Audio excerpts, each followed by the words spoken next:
We want the cup. We want the cup. We want the cup. We want the cup. Hey, everybody. Habits here. Wow. Wow. I'm just, checking in to see how everybody's weekend went. What have you been up to? Did you have a good day yesterday? Do anything fun out of the ordinary? Maybe a little something new, exciting to watch. Uh, Man, I just, nothing comes to mind on my end, but I'm sure you guys all have exciting stuff going on in your lives. Um, oh, I'm trying to get the video up here as I just chat with you guys. Come on. There we go. And then I have to turn down my volume so I don't have a big echo. There we go. Oh, I'm kidding, of course. What a night. Oh my goodness, guys. Oh my goodness. That seems reasonably close enough. Let's get this window out of the way. Here we are. I have no idea what we were doing in the game. I know we had worked on sheep a little bit, kind of talking about going down through there, maybe doing another boat trip. I don't know. I don't know what today has in store. Let's just let's just pause for a moment and talk about what happened last night. Oh my gosh! And because only reasonable to do so. I think we need to talk about the hockey first because just kind of everywhere from the national broadcast to some of the streams and stuff that I check in on and game reviews and all that. You know, people who've watched a lot more hockey in their lives than I ever have, saying that was one of the most dominant, if not the most dominant performances in the Stanley Cup final, and it was so much fun to. I wasn't there. I didn't pay $1,000 for a ticket or whatever they were going for. Although, I kind of said, people that were like, oh, when everybody was saying like, oh, $500 seems like a lot, but maybe it's worth it at that. And then people are like, well, but what about like eight? It's once in a lifetime deal. And it's like, yeah, it is, and it sounds great. And I've been there in the past when I was younger. A little more disposable income that you were just willing to throw around. That was when I did those kind of things, and the prices were different certainly back then. But the hey, we're not going to be able to go out and for a while. And people I heard talking about it that decided to try to get tickets. Well, we decided we weren't going to take that second family vacation this summer, right? We're just going to make this our vacation. And I get it. That's cool. What you always have to know though is you're putting your hopes on the fact that they're going to win and it's going to be a happy memory that you shelled out all that money for because there's not always a guarantee that that's going to happen, right? I think I know I'm just kind of I think I want to go over to the mountain. Let's go check that out because we never even really explored it. Um, One more thing to do before we go, maybe, and I don't know if I have it here. Um, See, this is why I was just kind of doing my thing here. Oh, thank you. I didn't want to get all distracted in the middle of stories. So anyway, and I'll tell you why even now I have watched a couple reviews and all that, try to get through. I did not have much of any audio on the game, like commentary. I was kind of watching it, following along, but as you'll understand, there wasn't a lot of getting the announcer's thoughts or background information. Um, but first period, that first Nichushkin goal on the end of the power play, it was kind of winding down, and the Avs had already, I think that was about 3 minutes in or so.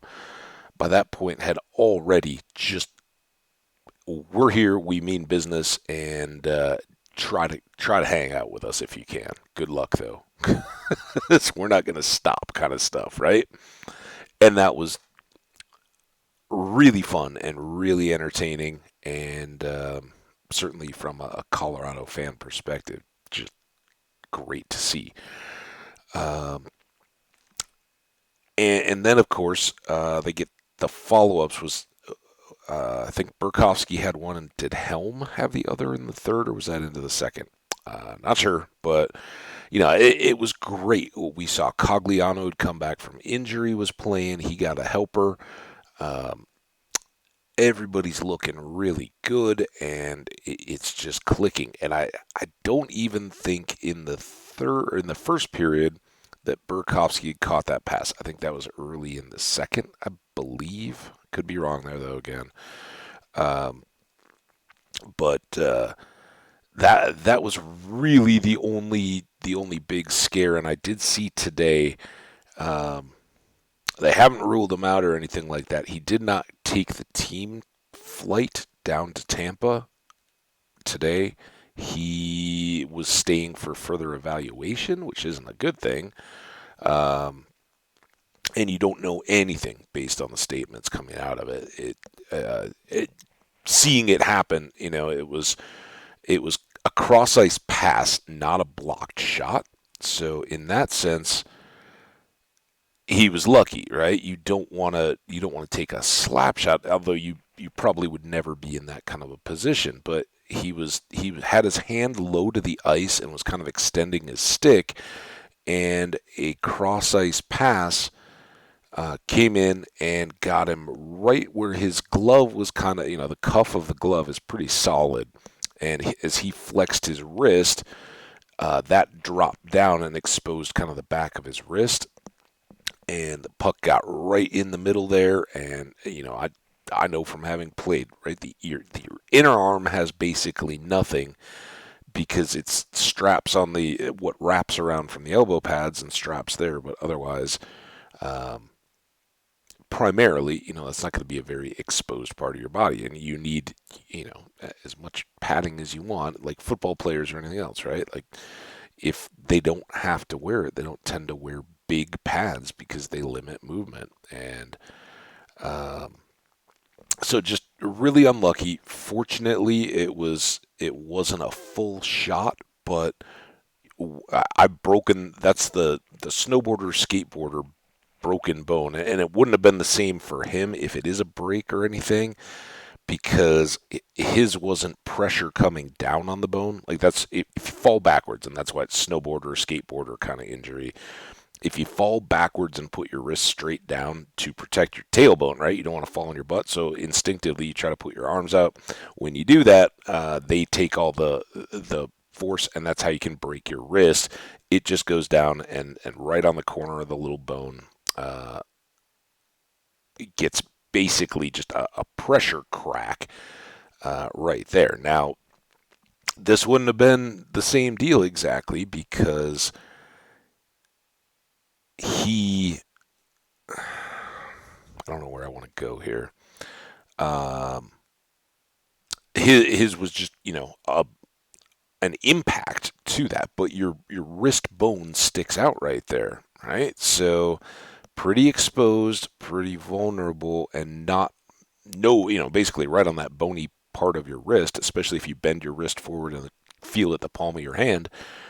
It's just all bone. There's no muscle. There's nothing, no fat or any other flesh there to cushion anything. So that could have gone right in the bone.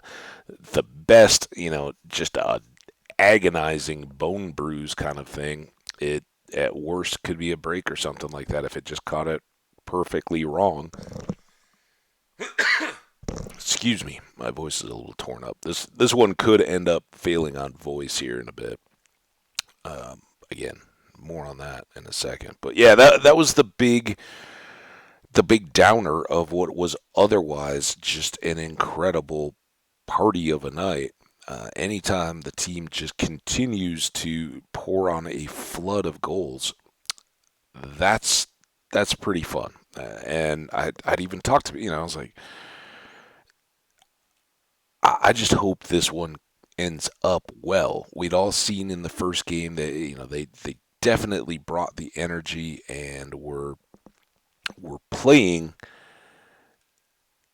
with Tampa with a lot of confidence and not. Where's my cave and my mountain? Sorry, but There it is. All right. I was worried. Thought we'd gone the wrong way. So that's what we want to try to get up to. We don't know what will be between here and there, but this might be just the spot to do it.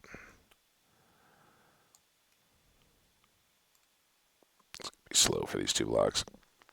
Um, so then, yeah, the goals they just kept coming, and it was kind of all over the place. The big hope, and what everybody was cheering for where I was at was that after the early couple goals, Nichushkin would get a hat trick and um,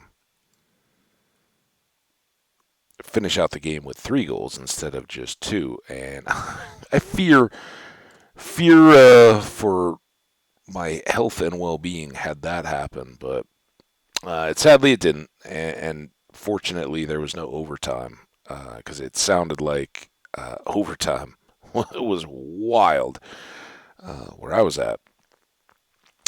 But anyway, and needless to say, the victory in just a hockey sense was one that you kind of wonder about right now.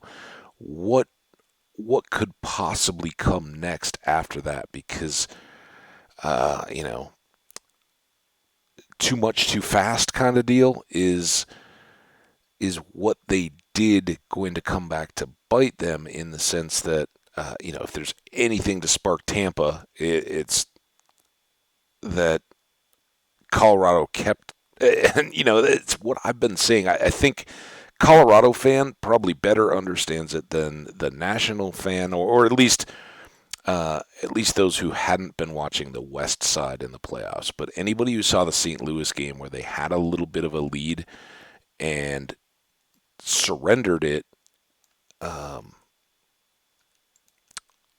in Game 5, they were up. That was the one where McKinnon actually got a hat trick. Um, they were up. St. Louis came back. McKinnon got the hat trick goal to push it into overtime, and then they lost in overtime. And a lot of the feedback and everybody that just watched it knew that they'd scored a lot of goals early in that game too, and then they kind of went into in football the prevent defense kind of mode. Not quite the same deal in hockey, but you you kind of play for possession and lining up shots instead of just everything going for the net and let's just keep putting up points. And there's some, there's certainly some hockey superstition to that, which is part of the reason why you don't see it. Players understand scoring slumps and hot streaks, and know that what can be going very smooth and very easy street can dry up um, and just not be there for you. You're making all the right plays, you're getting looks, taking shots, but you're catching posts, or the goalie, whatever goalie you're facing or goalies, just seem to have your number completely, and the goals will not come. And for that reason, players, coaches alike, get into this mentality that if you got some, don't waste them for the future. And of course, that's nonsense, right? But when you're in the heat of it, it's a tough thing not to keep in mind that, hey, all right, do we need to hold back? Do we need to rest these guys up? Well, last night Colorado did not hold back. They went pretty much whistle to whistle, just going after goals, and top liners were in there all the way. Um, and that made it really fun to watch. Again, you just hope, that, and that had nothing to do. Burkowski got injured early enough that it had nothing to do with the score at the end of the game or whether they would arrest him. He would have been playing all out anyway. And he said it wasn't a block shot, just kind of a freak thing. Cross ice pass. He puts his puts his glove down and gets the puck right off the wrist. So hope he's okay. Hopefully, it would be great to see him back. But now it's kind of the same deal. We've gotten the indication that Kadri probably would not be back for a game 4. He's still listed as day to day, but he is back to practicing. So who knows? But the coach kind of hinted that he's close, but probably not for these 2 games in Tampa. Well, if nothing changes, these 2 games in Tampa may be all it takes. And while that, you okay, and I'm sure Kadri would be the first one to say, hey, if we can sweep this and get a cup, let's make sure that happens, not whether or not I play. I don't know why I took those extra 2 blocks there.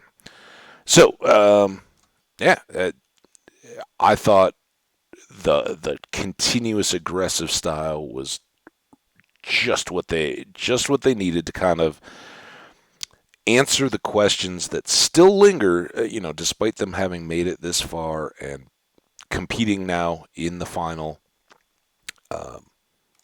It it seemed like for outsiders, and I say that very loosely. I mean, all of a sudden fans like to get real ownery. Like, oh yeah, I'm the truest fan. There are a lot of people out there around the country and the world that follow the entire league and all the teams. And as critical sometimes as I get about sports betting stuff and how prevalent it's become and this marketed concept that the leagues and all seem to be buying into, that you're not a good fan if you're not betting on the outcome.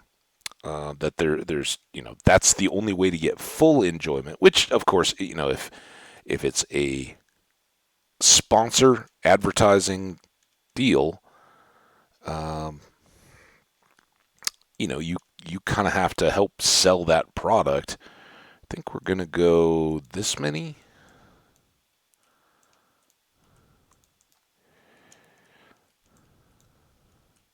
Make a little bridge up here.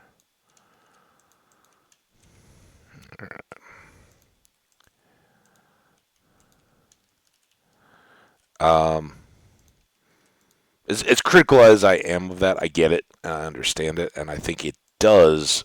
Just like fantasy football, a lot of people are critical of that too. Oh, you're not as loyal to the team. You're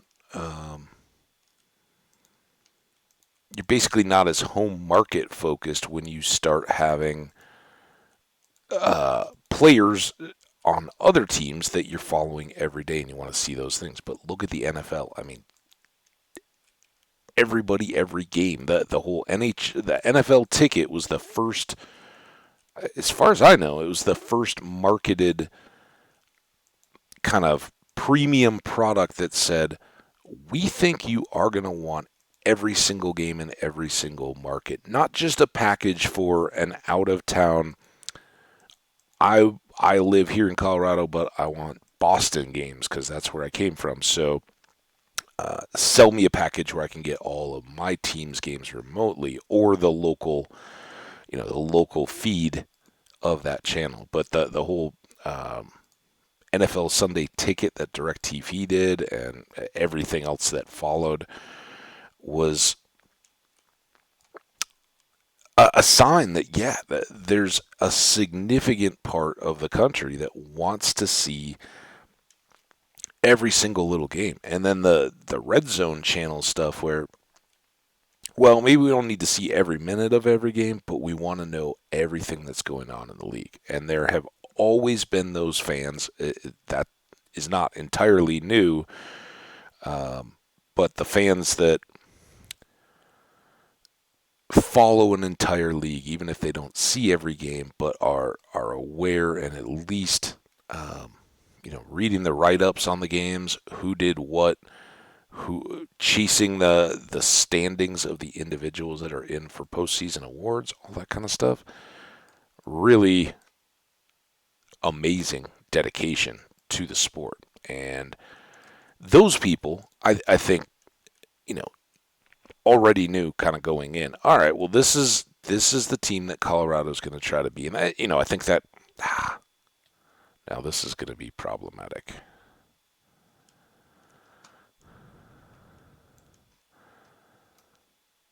Haha. Who's that? You can't shoot at me while you're. Hey, come on down those stairs, buddy. I gotcha. Um. Hmm.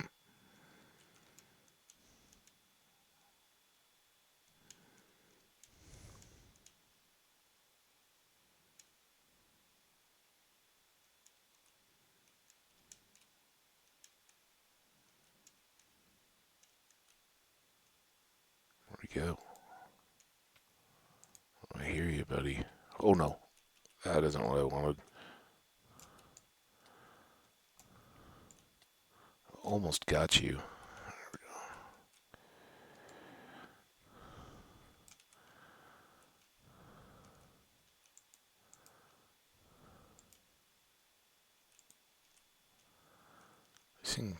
Seem to be plunking down oddly.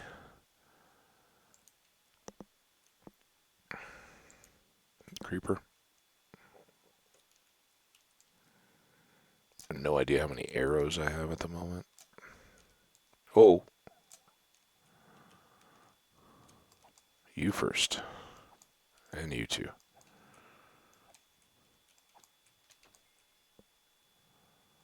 Okay. Let's go up. Hey, good opportunities for our fortune pick, which I think we still have with us. Oh, there's a buddy. Come down here. Great.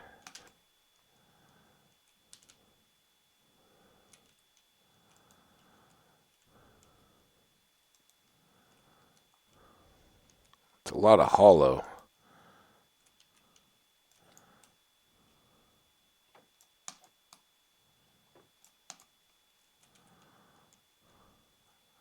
Starting to see some iron though.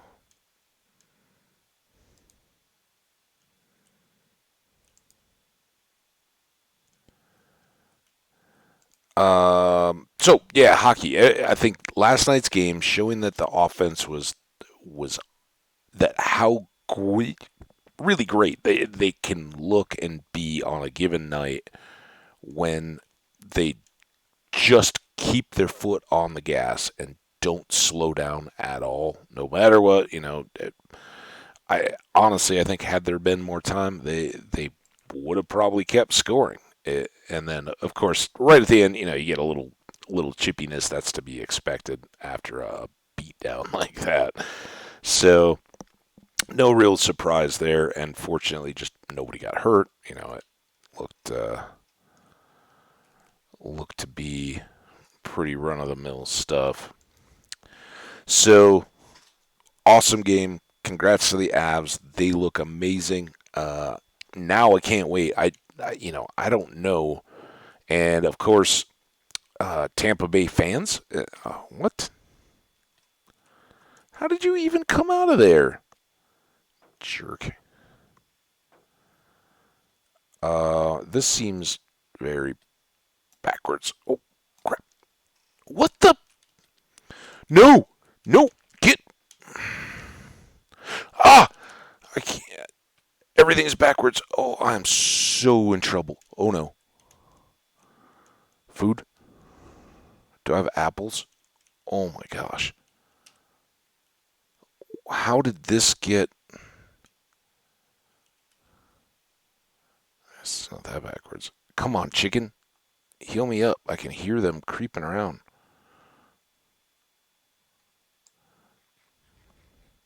Heal me up again. Yeah, that went very badly.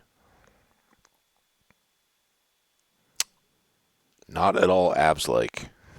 I was going to say that Tampa Bay can take heart in the fact that they won after being down 2-0 to the Rangers, and that just shows they're a good team, and they've won two of these things back to back. They know what they're doing. They have that deep mental toughness, I'm sure. Not having been a huge fan of theirs or closely watched them, you just know if you win it all and then go back and do it all again, that's not luck or just a miracle run. That's that's having a bunch of winners and being built around that. So they're not gonna go, oh, you know what, yeah, we lost that game 7-0, so nothing to do, we should probably just start booking travel plans for the summer. Don't think so. I think I still been joking back and forth a little bit with people.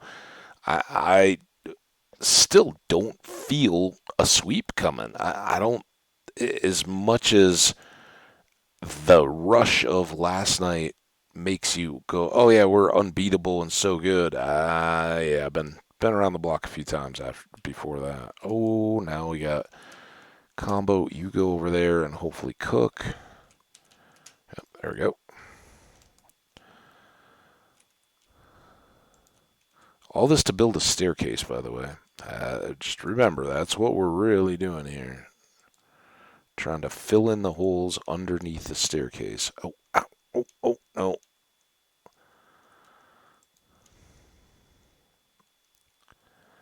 All right. Now,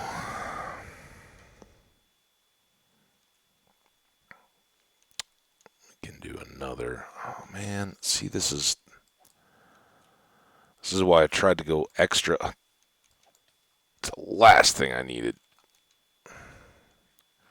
Snow put out. Well, I guess we're already out. I was gonna say snow. Snow, take care of that.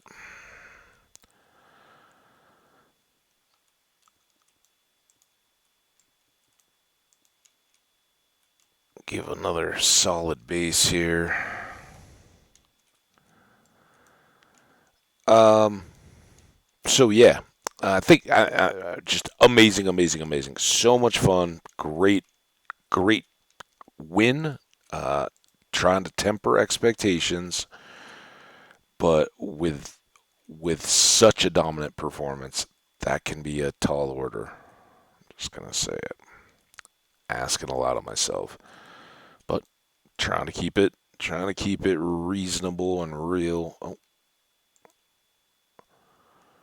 um, we'll see how it plays out. That's the fun of even being here, being being in it.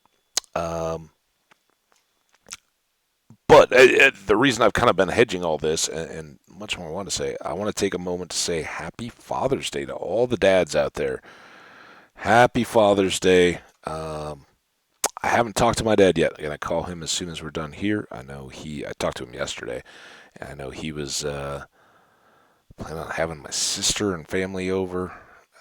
So looking forward to that, and that's pretty cool. But I think we all, young or old, the older we get, maybe it seems like maybe the easier it is to, just open up and be like, Dad, you mean a lot to me. Here's so many ways that I'm grateful that, all this the life lesson stuff and just the opportunities that you gave me growing up. Pretty cool. But at the same time, I don't think it ever goes away. You don't ever. Oh, that's the chest. I was like, is there something sitting in my boat? It's the chest. Um, some of that, even when you have an adult or relationship with your parents and can can just hang out and talk about the world and life and all that kind of stuff, it's still gonna be a little tough to you. I still want to make my parents proud of me, and there's still a weight there. There's still that obligation.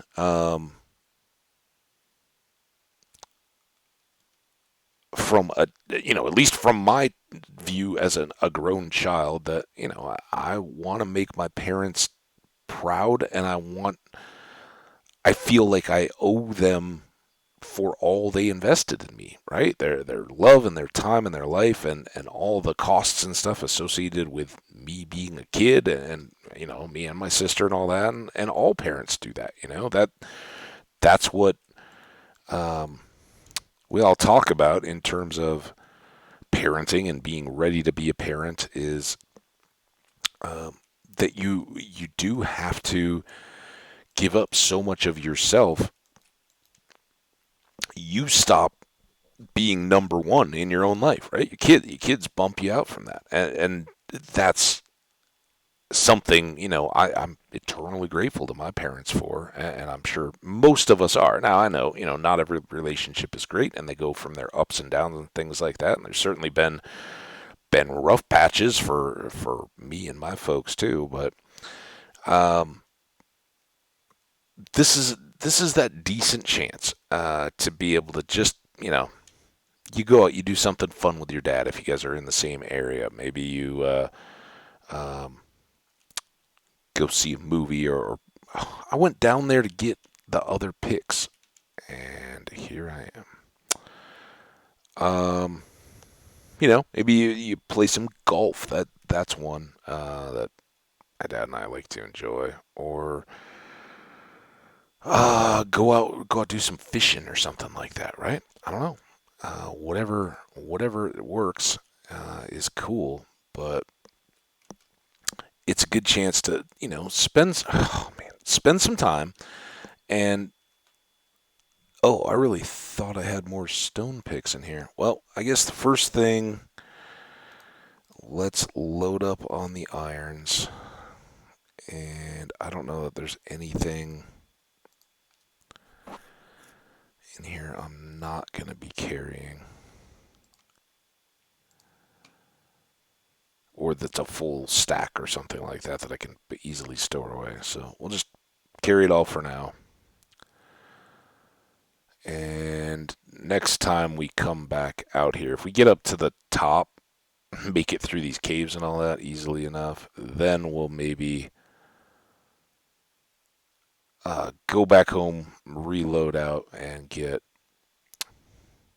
stair material to bring this all the way up without having to hop.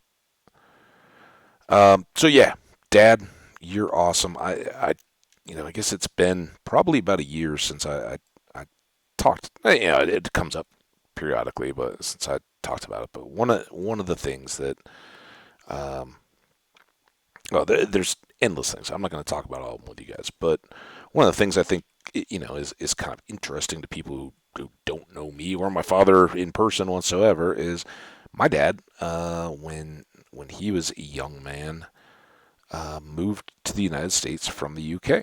He grew up in England and brought with him, that kind of immigrant spirit, right?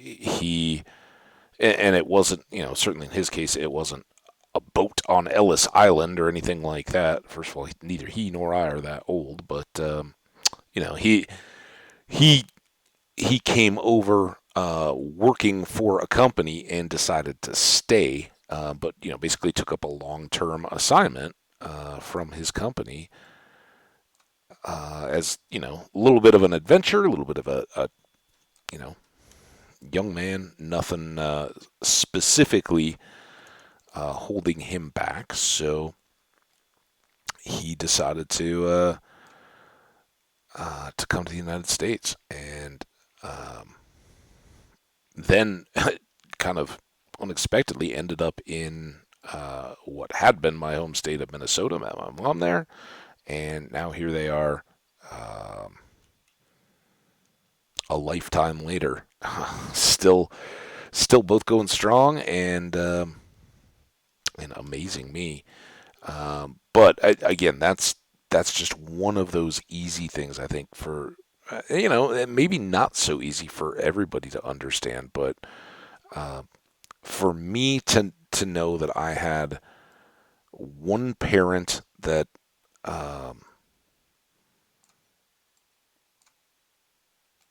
that had come here by choice, and it had fallen in love with America, and we all can be very jaded, right? Our politics and our just current events, and where we stand on issues and sports teams and inflation and all that stuff. All of it can make us feel very one against everybody else. Dude, oh my,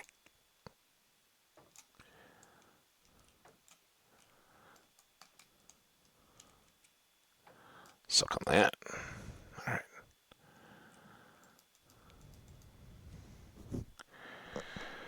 Oh, so having somebody that came here from elsewhere and has that, you don't know how lucky you are. And not to say that England or the UK has anything like immigrants coming out of war zones seeking refuge or escaping dire poverty. Um, that wasn't his case, and that's not the intent. But the idea that here in the United States, we have a government that no matter how bad and goofy and flawed and silly at times it makes us look in front of everybody else, it's not just there because it was handed down by everybody else. It's there because as a people we chose it. And as a people, we have the ability to keep it growing. And that's one of the things I really do kind of struggle with over time. I know that creeper is up there.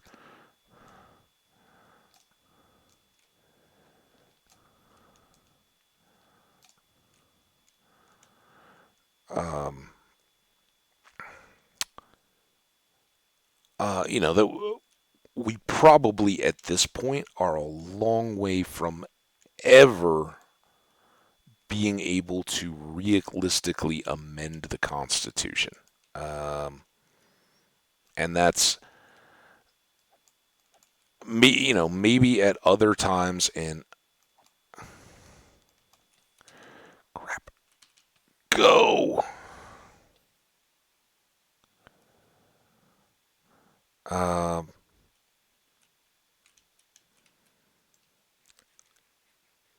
while I think that, there in other times and at other places, people probably would have felt the same way.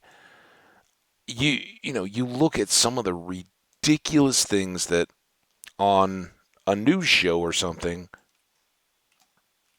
they'll get a special correspondent or somebody to come in and talk, and just for the sake of notoriety and namesake and to make the other guy wrong, they'll argue some of the most ridiculous things and try to turn them upside down. I remember, I don't know. Um,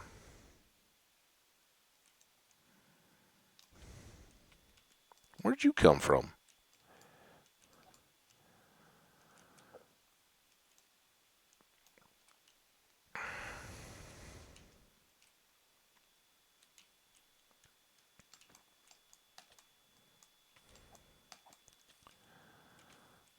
Stop it! Just let me work, man.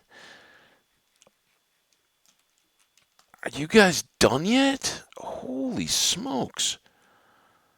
Now look at how bad our food situation is again. And I'm not hungry. Really need to get golden apples going better.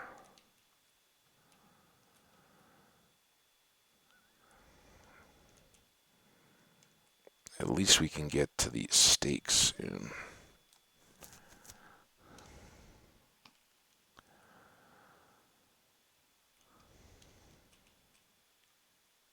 Soon we'll probably get a hunger bar just out of that. Come on, last heart. Alright, one more away. Really surprised that something dropped from there to come after me. It's a lot of health. Alright, anyway, let's see if we can be ready to light up the interior here a bit more.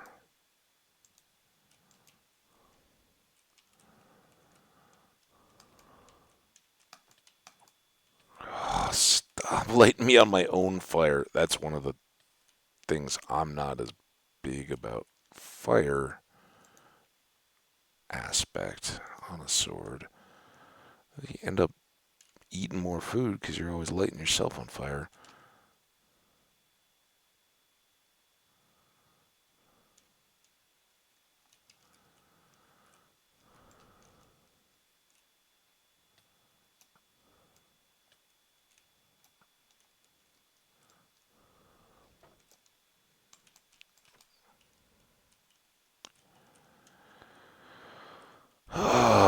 Okay. Um, so yeah, not that I think even if we did, it would be so contested. I don't think we would. There's necessarily a thing that needs to be amended or added to or anything like that in the Constitution at the moment.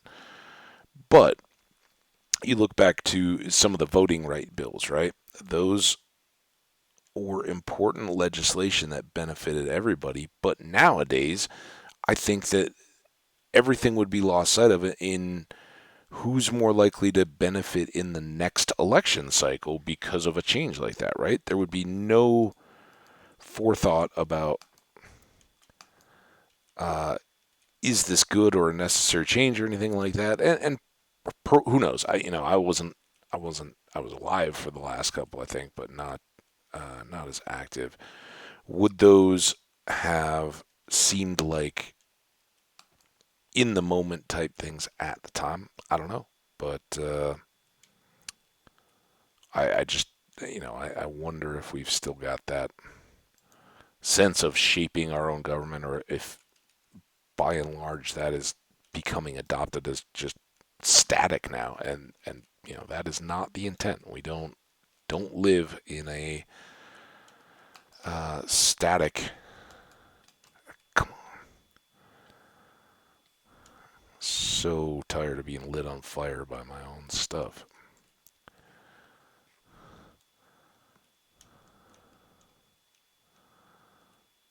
Is there anything? There's some creepers down there.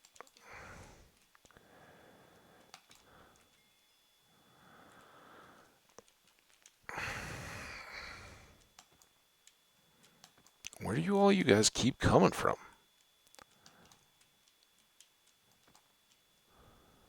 Oh,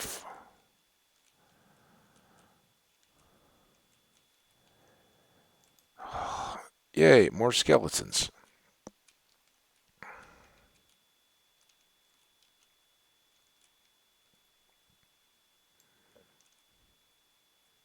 Oh, well then. All right. Guess we'll have to make our way over there. Let's go this way instead, though. Oh, more skeletons. Goody.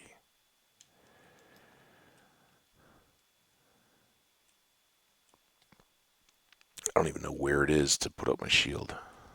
Does anybody see this skeleton that was shooting at me?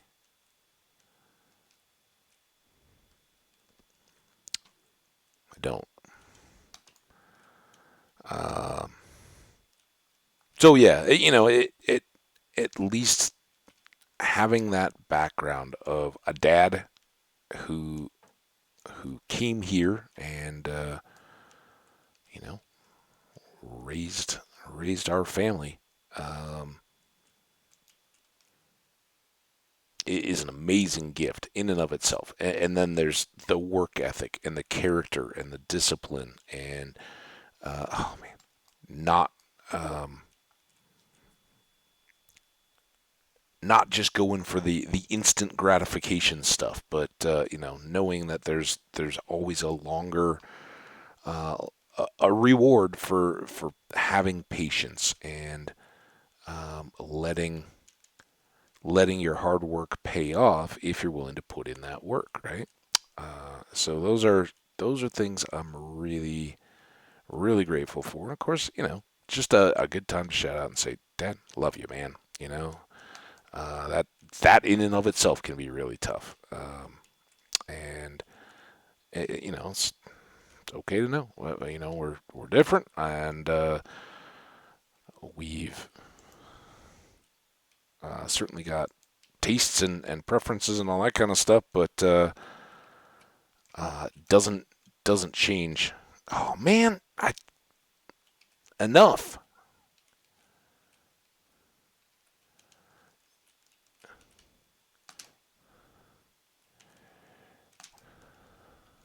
Okay, Skelly Creeper games. Oh, he already burned up. Dang it.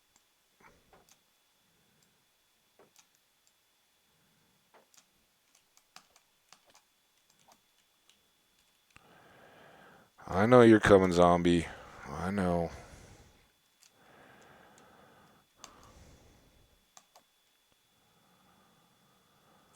All right.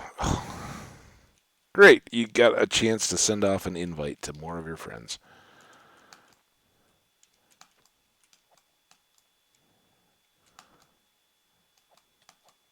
Shoot. Oh no. Oh, what did I just do? Where? Oh no. This is bad. So bad. Get out. Get out. Out of the water. Oh crap.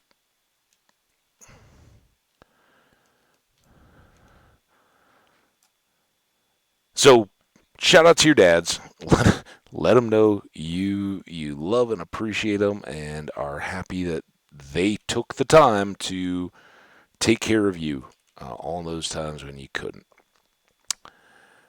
Um, and yeah, I can't wait to talk to him later today after I finish up here. But that brings us up to our third topic, which was my story from yesterday. And oh my gosh, you guys ready? Get some corn. Oh, hang on a second. While we do that, I'm going to put this PlayStation controller on the charger. No, I do play Minecraft on the laptop, not on the PlayStation, but I watch all of you guys in chat on the PlayStation, so don't want that to go to sleep. All right, we did sleep. Speaking of which, and you know, made yeah, we're almost full. Let's just go. We'll be back here quickly, but I want to bring some stairs before I go back up there again. We're almost full, and we don't have any arrows, all kinds of stuff going on. But obviously those caves, that's why I'm kind of throwing more light. For one thing, the stairs are pretty exposed, and as you can see, when I get in trouble, it's not good. Um, but also, they should have a lot of iron up in them because we should be up high enough. I think we haven't really looked at Y levels yet, but we'll get up there. So anyway, while we're doing this back and forth boat trip, um, I went down to Denver for the games yesterday and had a couple. I'd been talking about this. This was a part of the plan the whole way along. Was that I had friends coming in from out of town and wanted to enjoy a game with them. At first, we were thinking we were just going to go to like a restaurant, sports bar kind of place by the stadium and see if prices would fall last minute that we could just get into the stadium. Well, it became clear after the first game and with the prices being what they were, that wasn't very realistic. So the plan had changed that we would just meet up in Denver and go to one of the many watch parties that they had going on down in the city. And as a compromise, not when you're already like, man, I wish I was at that game. Really good second option, right? Hang on. I think this is a yawn. Yep. Now, did I miss my turn? Because I know we were by the flower forest, but maybe it's around this point.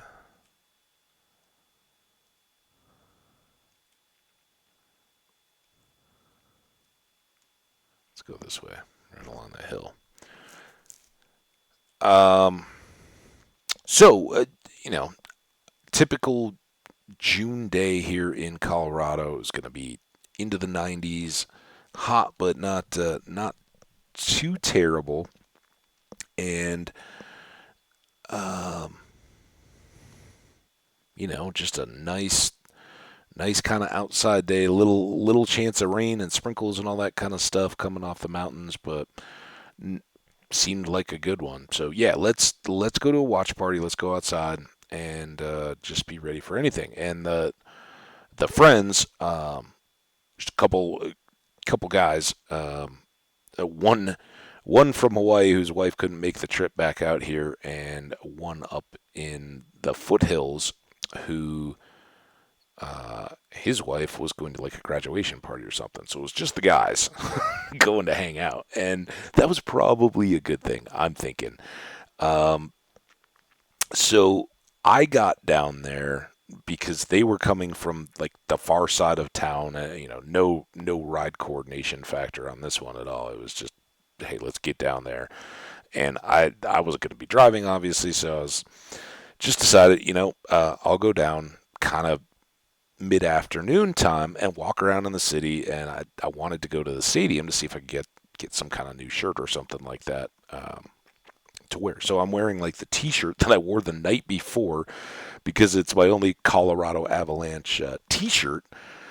And usually I have the hockey sweater stuff on, um, but I didn't want to wear one down if there was a chance I was getting a new one, and I didn't want to be wearing all that while it was hot outside. So I go downtown and I get dropped off across the street from the hockey stadium where there was going to be like one venue for a watch party, and I wanted to go into the stadium before they started the event to go into the shop and see what they had for gear. Well, here's here's my timing, right? Everything's worked out perfectly so far. My ride down to Denver was cheaper than some of the rides that I get, just across my own suburban town after we go out somewhere up here. So very, very affordable and cheap, easy to handle. And I'm down there. Sky's blue. There's already people around the stadium. Like they've got a little like skill area things set up for the kids, and I don't think anybody was actively broadcasting, but there were all the trucks and all that kind of stuff. The crews were out there. Everybody was just kind of chattering with each other, like, all right, what are you doing today? You got this assignment too, huh? Pretty good gig, right? That kind of stuff. So just not very crowded at that point, but already a party-like atmosphere. Um, Going on. You could tell, the city was ready. This is a Saturday, and city's ready to have a good time with this one and not miss out on this opportunity. And so I go up to the stadium and I'm watching. There's people walking out of the stadium doors, and they've all got shopping bags or new hats that they're pulling the tags off of or whatever as they walk out. I'm like, oh, here we go. I'm gonna get something, yeah. And I walk up to the door, and this woman is standing there, and she's like, "Store's closed." And she's not like a staff person. I don't know. Maybe she was an off-duty staff person or something. But she wasn't like dressed in garb or anything. She's just standing at the door. And I'm like, what? They just waved me over here from the door because there's, I kind of know where in the stadium the shop is, and it's got an outside door. But there was another door that had two actual security. I don't know why I got out of the boat for that. Two actual security people. They said, "Oh yeah, you go over to that door." So I'll go over to that door, and this random lady is just like, "Oh no, sorry, it's closed now." And I'm like, "What are you talking about?" I see these. She's like, "Yeah, no, it just closed at 3." And I look at my phone, and it was like 3:02 or 3:03. I literally had just walked up as they closed, and what they do, and it makes perfect sense. I just didn't even think about it. They need to close down to clear the building before they open it back up and start um,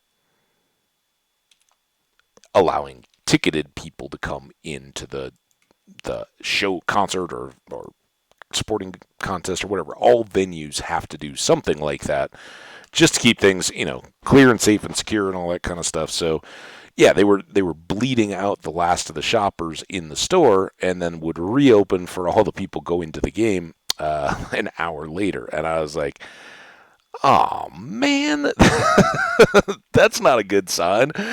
What's gonna happen today? I hope I'm not the sign of the luck, but as chance would have it, it worked out perfectly because there were, as far as I know, and I honestly I don't know what goes into this or how they designate what. As far as I know, there were two official watch party locations. There was one in like a big on a kind of downtown college campus in like a big grassy field right across the street, kind of by where I'd gotten dropped off.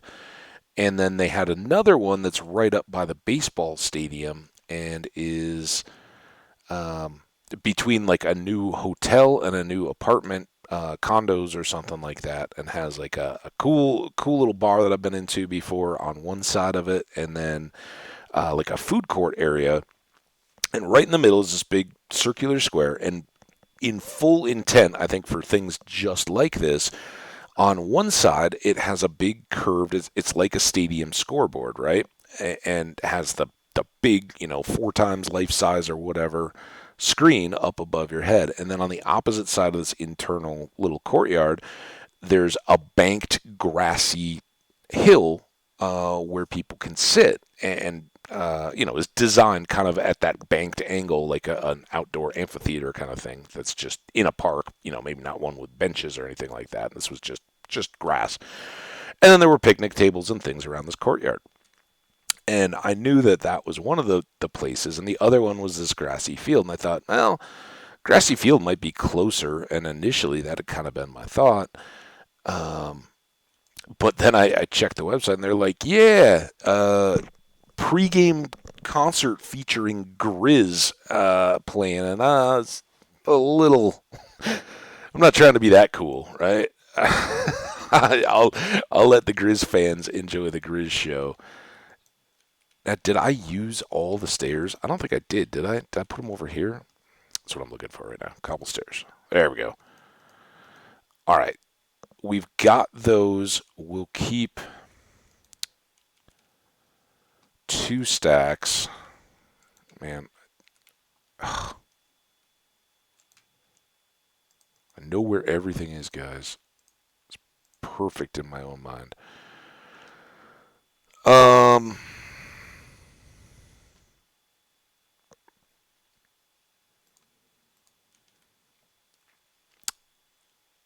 we should probably let's look at tools here. So we've still got these, and then I think we need to go over and do chickens so we can get feathers and make more arrows. Let's bring these back. Take a stack of sticks too. I'm sure we got wood over at the. In fact, you know what? No, let's leave these sticks. Take the lumber over to the cabin or the townhouse. Um, Betting our shield got pretty dinged up there. Let's combine these. And then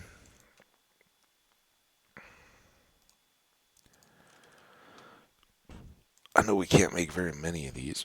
Oh my goodness, the hiccups. It's later in the story, don't worry. There's a I know there's a very good reason why I got these hiccups. Um, so anyway, I go over to this place, and you guys can check it out. It's right across the street from the baseball stadium, and it's this little property of the development that's on this block, but basically took over where an old parking lot was in the middle of Denver, and became a cool little hangout spot. So I get there now. I'm way earlier than I'd planned because I'd planned to go shopping, and I get over there and I'm like, well, I'll text the guys and be like, hey, I think this is our spot. If you guys are okay with it, I'll hang out here. And oh yeah, let's do it.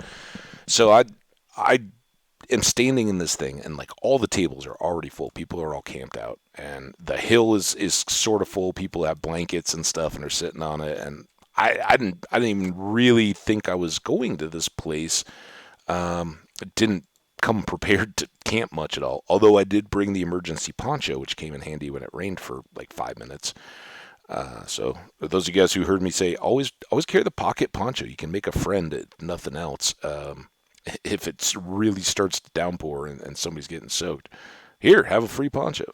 They're usually like, now they're probably a couple bucks, but you can buy a bunch of them in bulk when they're on sale. I don't know, it's like Walmart or camping goods store or something like that. You just, you find a deal on the little pocket ponchos, and they're basically like a thin weight garbage bag cut out to throw everything, but they come all pre-packaged and folded up nicely, so they're no bigger than a wallet to put in your pocket. And you carry a couple of those, and yeah, you can stay dry and make somebody else's day. I only had one, so I didn't make anybody else's day. I felt bad, but it didn't rain that hard anyway. And in hindsight, I shouldn't have even bothered. But again, getting ahead of ourselves, because I had like 2 hours where there were people were grabbing all these tables that were situated around the park area, and we have one feather, one deal. We do have a couple arrows, so let's make this one, and our axes look okay.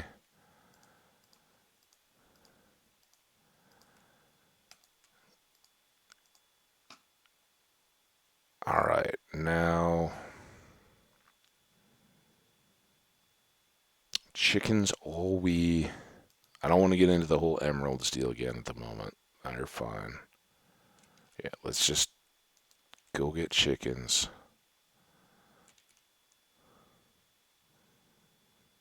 It'll be great.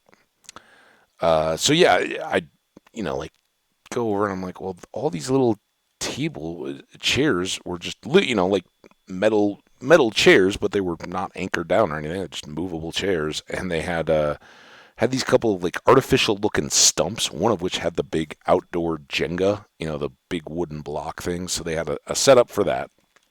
And I left the Jenga stump where it was, but I grabbed the chairs and one of the other stumps and moved them over right in between all the like established picnic tables. And it was awesome. Like, here I am right in the middle of the square that's eventually going to get jam full of people, but I got seats and a little table, and it's all good. Let the buddies know. They started making their way down and just hung out. There was another guy right next to me holding the table just like it. Other people cycling through, and we're just chatting with everybody. And it was great. When the sun came out, it was brutally hot. And then, like I said, it sprinkled a couple times. The clouds would roll through, and it was perfect in between. The only real challenge was you couldn't really move, right? Had I gotten up and left, that table was gone, because from that point on, there was always people, and there was kind of a sweet spot, because as it got closer and closer, more and more people start coming in, and this is eventually going to be basically standing room only, right, where everybody's in it. And we did not sit. I think one of the intermissions, we still had the chairs near us and sat during the intermission. But other than that, they just kind of helped like keep the crush of people off us and our new best friends all around us. So we kind of positioned them a little bit. But yeah, other than just having to wait and be fixed there, but it was cool. I got had some quality phone time. Was chatting because I had a bunch of people up at the concert that I'd gone to the night before in Boulder, and so texting with them, and it's just fun. Everybody's excited about the game, and couldn't have asked for a nicer scene or setting for it. Well, then they get there, kind of 45 minutes, half hour before the game, and they're like, "How do we even get into you?" Like, I told you guys, this is gonna be wild, and it took them a long. It was like, imagine the busiest GA concert you've ever been to, where it's just shoulder to shoulder, and you've got to just kind of weave your way through the crowd, right? And they had done a bunch of like the bar was open, and people could go in there and buy drinks from that bar as well. But then they had done, a bunch of little tents for beer around the outside, and they'd been looking around and needed to go to the bathroom or something. So I'm like, all right, well, go quick now because this is your chance, right? It's like a kid before a road trip. Like, go or forever hold your peace, right? You're not going to get any better chances as this continues to fill up. Well, then once they'd done that, I was like, all right, well, I'm gonna go. Just get up. I've been here nonstop. I'm gonna go. I'll get some beers. I didn't even think about it, and I was like, oh yeah. People my age don't normally get the um, two drinks per ID, or at least I haven't dealt with it. It's a staple at all sports. And as soon as I was like halfway through the line, I was like, "Oh, this is totally a deal, right? You can't go buy 800 drinks and bring them all back to everybody." And so I very late was like, "One of you two has to get up here. Get up here right now. We'll save all the line time because the lines were already ridiculous, like winding around this whole circular area, like." You know, I think the one I got into was probably 60 people deep, and the others were probably 100 plus. It just happened that this one was just one of those little like ice barrels, and the others all had tents, so it wasn't as visible. But as soon as I got halfway through that, I was like, "Get up here if you can!" And I had no idea that behind me, the whole thing had just sealed in with people, so there was no way anybody could have got out. And I get up to the front of the line, and I was like, "Hi, I know you're so busy, and I really appreciate that you guys are working here and all that. Is there any chance that I could get a third beer? I've got two friends back there, and we couldn't get an ID up in time." She's like, "Oh, of course. Do you want four? I'll give you four." And I was like, "No, I don't want four. I can barely like." And usually, if you get those, they open them, right? They don't want you carrying around unopened beers that you might stick in a pocket and then take out into public or something like that. Um, yeah, she's like, "I tell you what, I'll open one of them for you and then leave the other two shut, and you're good to go." So I took those, and it was seriously a battle to get back. I made it back just in time for the anthem, and it was probably a 15-minute process of just sliding through bodies to get right back. And then, you can't find it. Even though I'd sat there for hours, it's like, where exactly are they in this? Because it had all just locked in with people, and it was amazing. So predictable, right? Everybody sees those on TV, the watch parties of things. Like they'll be in a spot, and everybody will be jammed in like sardines. And you knew it, that's what I was getting into. We knew what we were going for. Everybody was good with it. Um, what they don't tell you about those, and it's just like New Year's Eve's ball drop thing in New York City, right? Or Bourbon Street for Mardi Gras. Most of those things, it gets real tough to have bathrooms, and they didn't make any allowances for the fact that they were going to have these. I don't. I'm the guy said thousands when I came in. When I was walking in very early, and there were the two people standing at the little entry point where they were just checking bags, making, because everybody was talking about it in this crowd too. It was like, do you realize if this became a bad event, think current news and some of the stuff that goes on. If this became one of those, there's no way people can get out of here. If it's a stampede, it's bad news. Fortunately, nothing like that. But he said thousands. I'm guessing it was probably in the 2 to 3,000 range in a fairly small space. I could be way off though. It could have been 10. Just totally impossible to gauge how many were in that little area. But it was wild, and it was partly wild because most of these people were the age I was the last time Colorado won a Stanley Cup, which was in 2001. I don't want to be too specific, but I was in my early mid 20s for that cup, and that's why this just felt right. It was like, yeah, this is exactly the kind of thing we wished there had been when I was that age, to just go out and watch with everybody else. And like pretty much everybody there was that age group, right? I am sure that everyone there was at least 21 years of age because they were karting, and I'm sure that worked as designed. But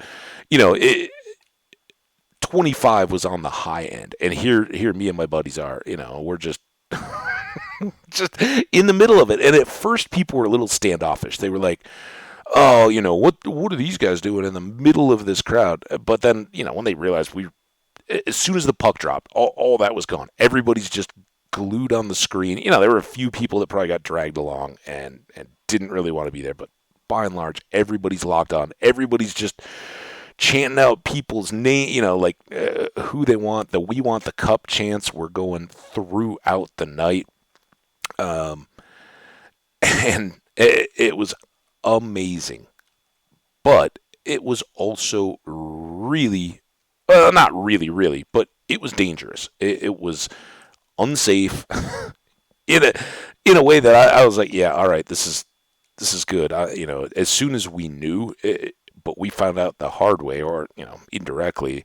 So we're standing there, and I don't know if it was before or at the first goal, but everybody starts cheering and jumping and all that, and a few like plastic beer cups and stuff go flying in the air. Well, they're also selling beers in cans, right? Only quick way to get people processed through there. So all of a sudden, beer cans are flying through the air, and most of them are empty or mostly empty. And then a mostly full beer can comes rocketing in from the side and clips the girl right in front of us in the head. And fortunately, she wasn't cut or bleeding or anything like that, but understandably shocked and scared. What just happened to me, and her boyfriend, kind of protective arm around her, and we're getting out. We were just like, dude, sorry. And from then on, it was all right, heads on swivel. And as soon as any goal started, kind of the three of us, but everybody, most people, you look towards the back because we were fairly far forward, and all the elevated stuff behind us. You kind of watch that way, but stuff was flying from every direction, and we kind of were laughing about it, like you got to be up, and everybody's got their kind of got their hands up to block or soften the cans coming flying through the air. And there was one person that had this amazing like reach behind the back and just snagged this flying can. Like, oh my, that was everybody's getting high fives and all that. Just it was fun, and it wasn't overly dangerous, but it was still like, at least I had a hat on with a bill, so I kind of had the eyes covered a little bit, and but that was the point when it was like, oh, that poncho was stupid because you were just coated in beer, like soaked, and like not just damp, but like dripping, because people are just throwing full glasses of beer, which they had to wait in line for 40 minutes to buy. I guess I don't know. Hey, sometimes I guess it's more fun to be young and dumb. We need to chop these chickens now, and I shouldn't have left. It's gonna be real tough. Okay, that's good enough. One is acceptable. Um, so yeah, we partied. We dodged the cans. We got soaked in overspent beer. And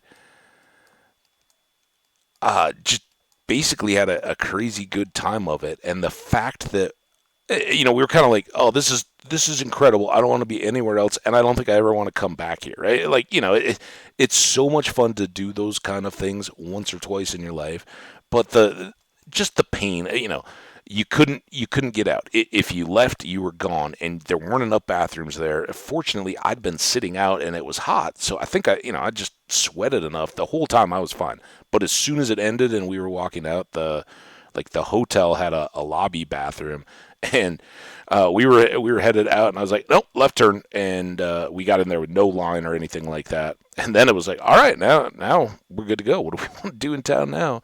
Um, oh, I guess the only other thing I just if you ever find yourself in those party situations, and there likely will be a parade coming up here, I would imagine that'll have a little bit of the same stuff. Parties if you're at college or uni or something like that, or just with buddies, you start seeing stuff flying through the air and all that. You have to watch your head and your face, right? That's so important because you don't, concussions are bad enough, but it takes something in the eye, and that can permanently take I'm fun and silly, and some idiot 20 yards away from you thinking they'll get a good laugh to uh, you know, permanently lose vision in an eye or something like that. So you got to be protecting. But one guy reminded us, it was one of the people standing right behind us, so we kind of got him to know. Seemed like a good guy and all that. And can came flying by, one that had been crushed. It seemed like, and he put his hand up to knock it away, and came down and was just fistful of blood. Something had gotten cut, and it just, I'll see you guys. I'm out, and that kind of stuff happened. Now, 95% of this was fine.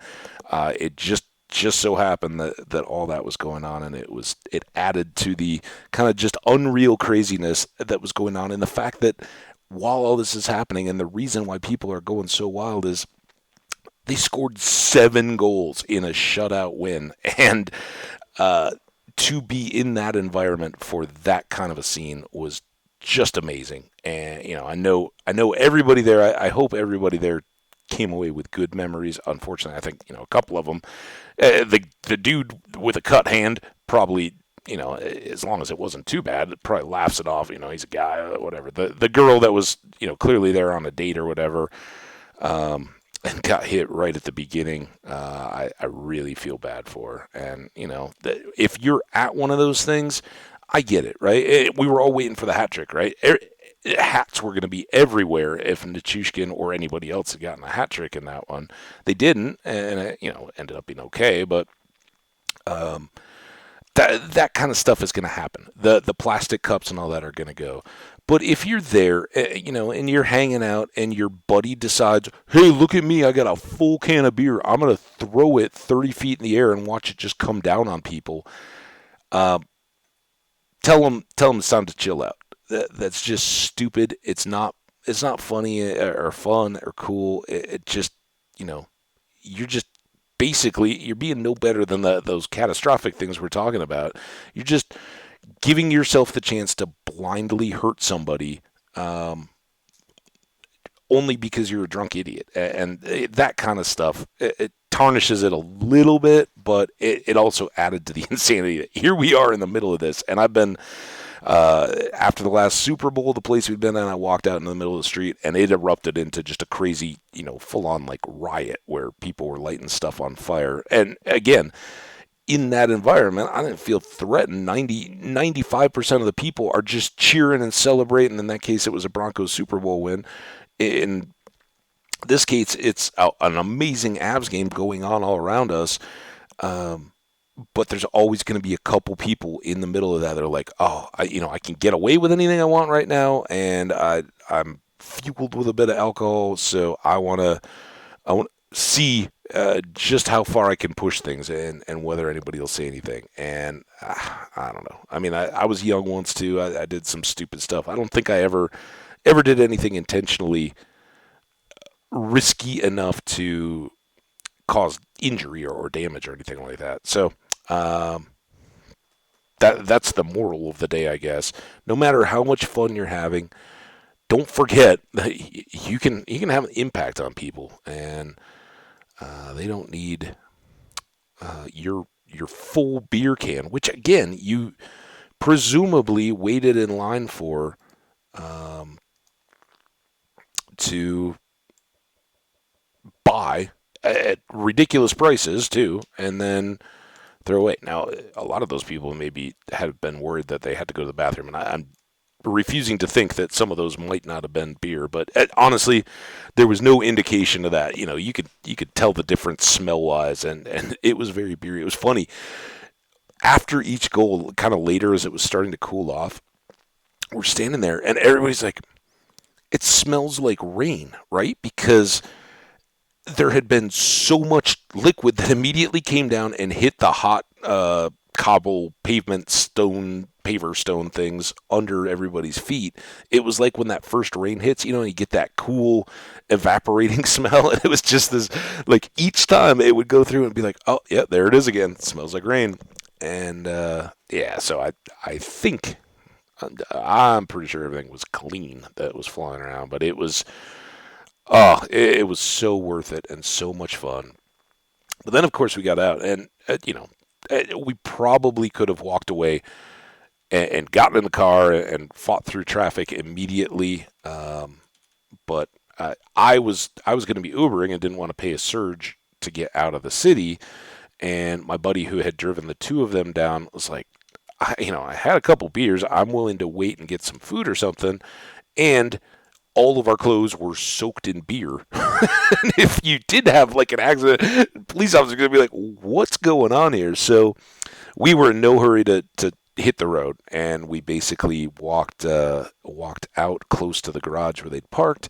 Found this incredible food truck, and the endorphins and all that from being in that environment, and everybody just up and down the street nonstop cheering, high fives, and you had all of the people from the watch party that we were in, all the people from what I guess is an even bigger watch party. I have no idea how well attended it was or anything like that. All those people, all the people coming out of the stadium, and then what I guess had to be, a couple hundred Rockies fans. I don't know how many people showed up, but we were joking that, yeah, they're probably all Padres fans, and if you were a Rockies fan, you went to the wrong place if you were in the ballpark. But we talked to somebody while we were waiting for the traffic to clear, and he said he'd been to the game. He's like, oh yeah, they were basically showing the game the whole time on the big screen, and people were cheering for the goals and all that, and the Rockies won too. So congratulations, Rockies! The afterthought.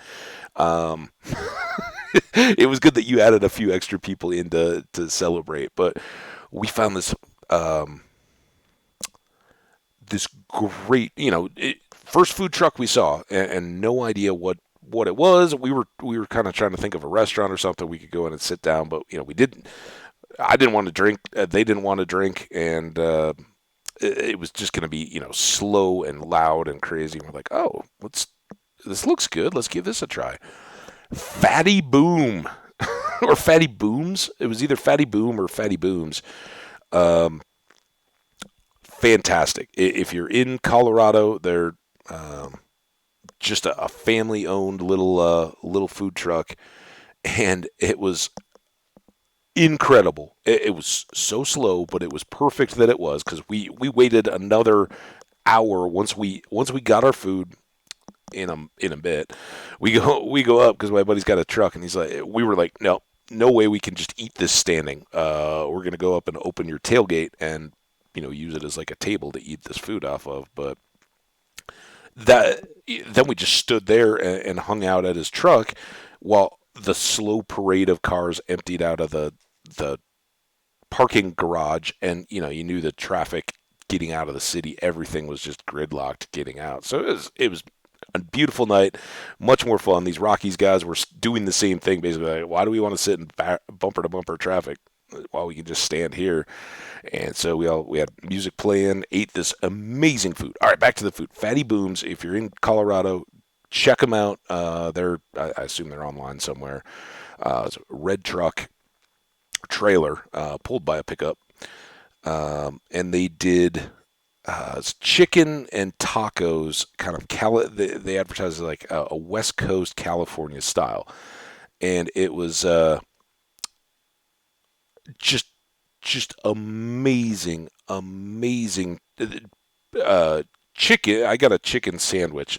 We all ended up getting chicken sandwiches, but um, the first guy, the guy that was driving, goes up first. He's like, "Oh, they got four street tacos. I'm gonna get that."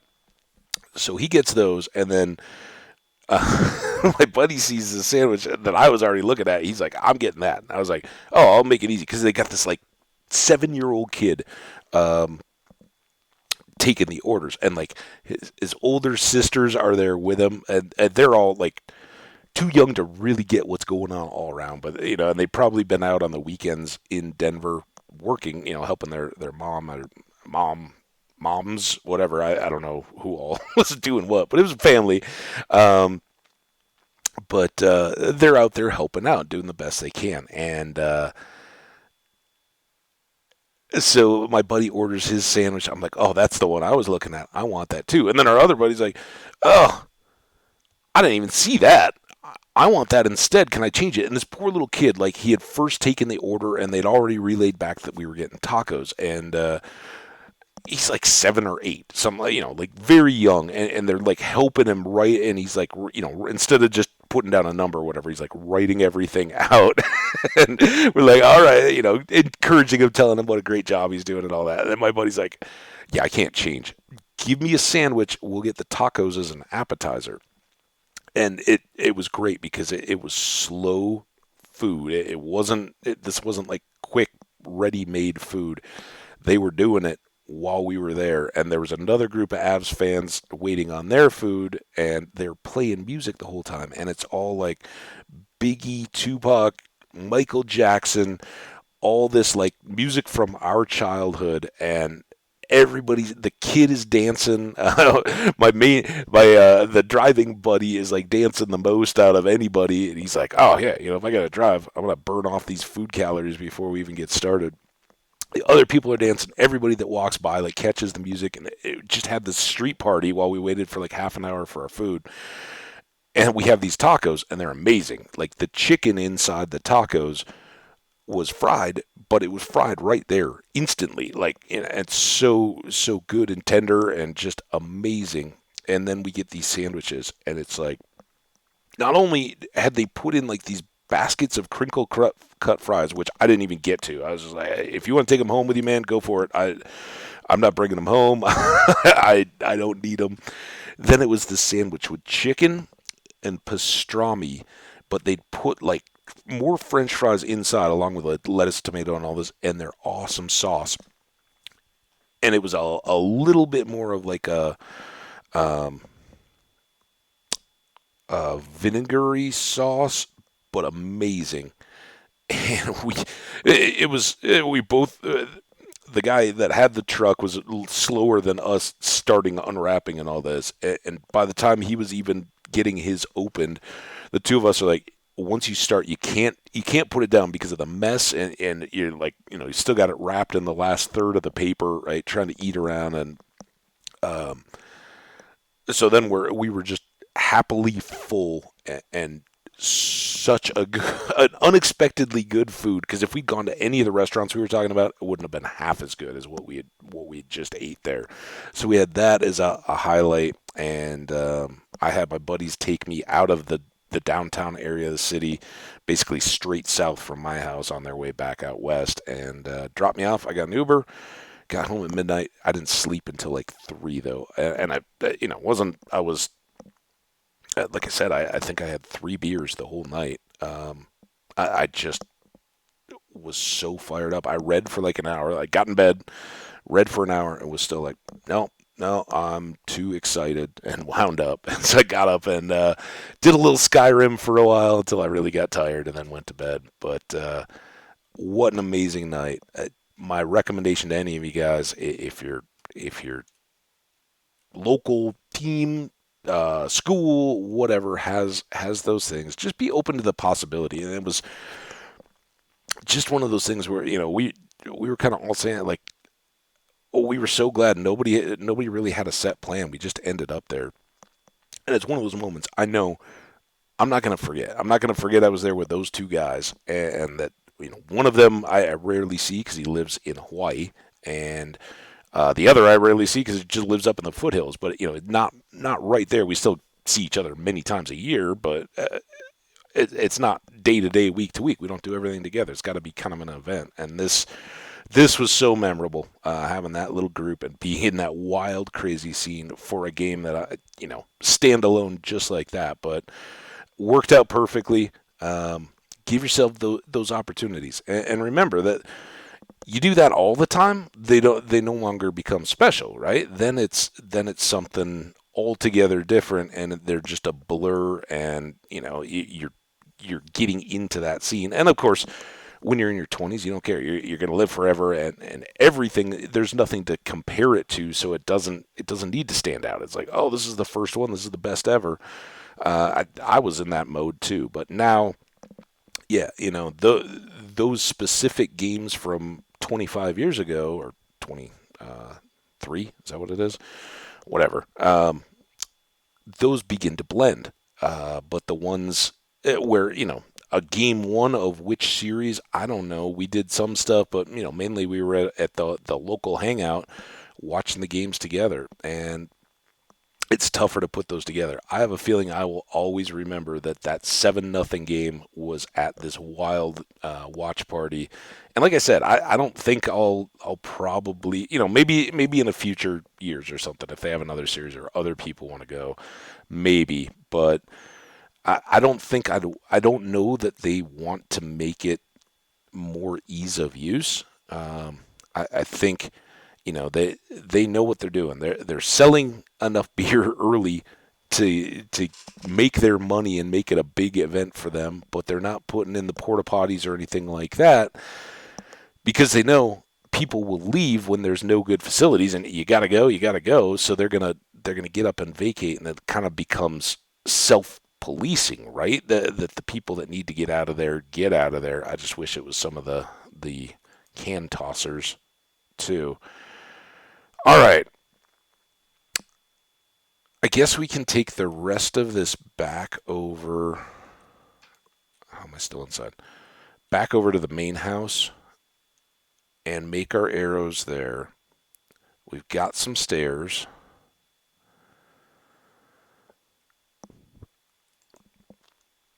I should also take some wood, like a stack of logs, which I should have probably taken from right back there. Um, we'll see what we got at the house. Now we can make a stop on the way.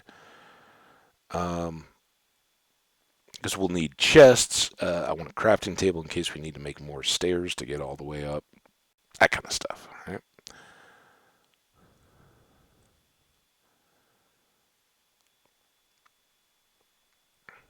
And likely to make torches while we're out there too. We'll just need the sticks. The coal shouldn't be a problem.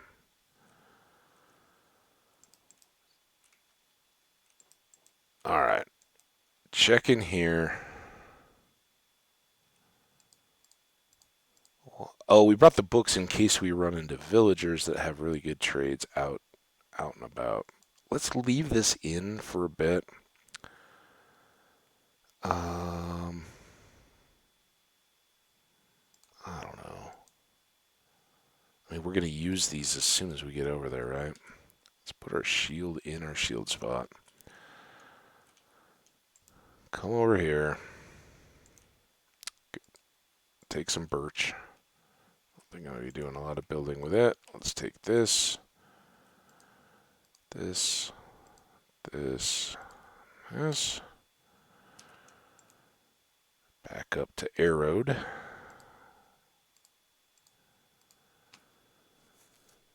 And just to keep the space, let's bring these that we can use for torches. And then I could have made one more apple.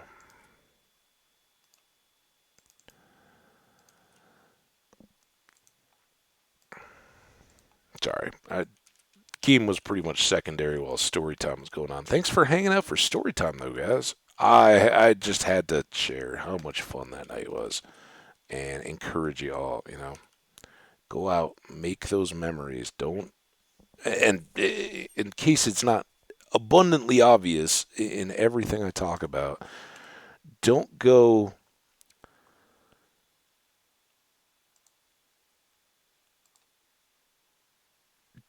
don't go so far in pursuit of those that you're costing yourself other opportunities or security or well-being, right? And only you know your position in life, and what you're willing to give up for those. Like you see, I think it's pretty clear. I'm a big hockey fan. this is this is a great time. I waited a long time to have this opportunity again, and I treasure it, and I'm trying to make the most of it. But it is not worth it to me to go in to watch a game live for the prices that they're charging. Just even last night, as amazing as that would have been, for the prices that I saw that being available at, I wouldn't have had the experience that I did last night. And that kind of goes back to show there are equally amazing lifelong memory type experiences that you can have. You don't always just have to. Here's the prescribed way that you have to do it, right? So much fun and cool by putting your own spin on things, doing it. And I get it. Uh, Seeing that, I was kind of feeding into the whole. It's all making money for the same stuff. I'm not fighting against society or the fact that it's a professional sports organization, but for me, that doesn't diminish the fact that it's a really impressive hockey team that they put together, playing some really, really, really impressive, fun to watch hockey, and I hope they keep going. Two more, but I don't know. If everything went like last night, I mean, how can it not be a sweep? Is everything going to go like last night? I can't imagine that it will. I can't imagine that Tampa is going to sit back and go, "Oh, okay, yeah, we've got no answer for that," and basically, yeah, we're done. Sorry, we'll just make this as easy for you as possible. No, I think they're right. They got a coach. They've got star players, and they're going to go, okay, we see what Colorado wants to do. How do we stop that aggressiveness? How are we going to make that unsustainable or difficult for them to pull off? And other, they're really good at it. St. Louis was really good at it. I think last night it was just kind of a unique combination of factors. Now, if they go on and get two more shutouts and just win this thing running away in a sweep, I'm gonna be grinning all day. But I still think that's pretty unlikely. So we'll see. See what how it plays out. But yeah, Monday is in Tampa. I will be at the stadium watching for that watch party. So stay tuned. Check back for the comparison commentary. That should be a completely different scene, right? That's going to be families and people coming in that either couldn't or like me refused to shell out as much as the tickets were going for the regular, just for the live games, but still want to, be a part of it, get into the stadium and all that good stuff. So I think it's going to be much more family centric. Much obviously they've got stadium staff and security and all that kind of stuff, and all of that would be just the same as they do for a regular game. Um, so you'll have all that. I think you'll be able to hear, and it was weird. They were cutting back and forth from the commentary game audio on the stereo to just party music off and on at random times. I think they were kind of trying to get the pauses and just have the commentary when it was being played, but they weren't keeping up very well. Um, And that's why I said I went back and just kind of checked a couple of review things. I got the update on Burakovsky and um, came on here. I haven't haven't rewatched anything or any of that to see what all was going on, but it should be fun to see the comparison. I think that one's going to be special too. In that one, both myself and another friend, when tickets went on sale for these video watch parties for the away games, $20 for the tickets seems pretty reasonable compared to the 200 face on the seats for the in person games, and then the secondary market because nobody could, season ticket holders and all that, right? And I'm sure there were people that were lucky that got in and got tickets right out of the gate. I didn't, but for the video watch parties, we weren't messing around and wanted to make sure that we got people in. So one of my friends and I each got 8 tickets, and we ended up 2 sections apart, about the same row. So we're really close. Um, kind of right in the center side to look up at the board. So that'll be fun. And because we've got so many, it's pretty much just yeah, all my friends that have been going to games locally. One guy couldn't. He's going out of town with his son, and they were going to be in town that night, but had a makeup for something that they were going to miss instead, and had already rescheduled, so they couldn't go. But um, got a bunch of our various hockey watching friends all set to come down and meet up, and um, should be a lot of fun. And people that are into the stadium food and all that kind of stuff can get that. I try to avoid that kind of stuff. I'll probably get something just to be there, but um, I think most of my snack budget is going to go get spent in the Altitude Authentics shop there in the stadium when I can finally get into it. And yeah, we'll see how Monday goes, but it's nice to have a day. I gotta wash the twice worn Avs T-shirt that is now not only smelly of me but also of all the beer, whatever that was flying through the air, and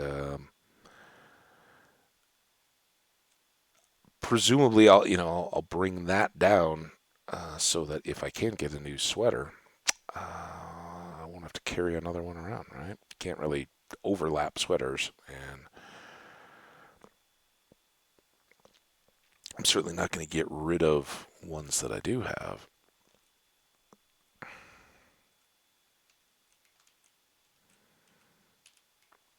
Oh, drowned. Are you going to keep me from sleeping right here? You are. Oh, how are you already in? That was easy.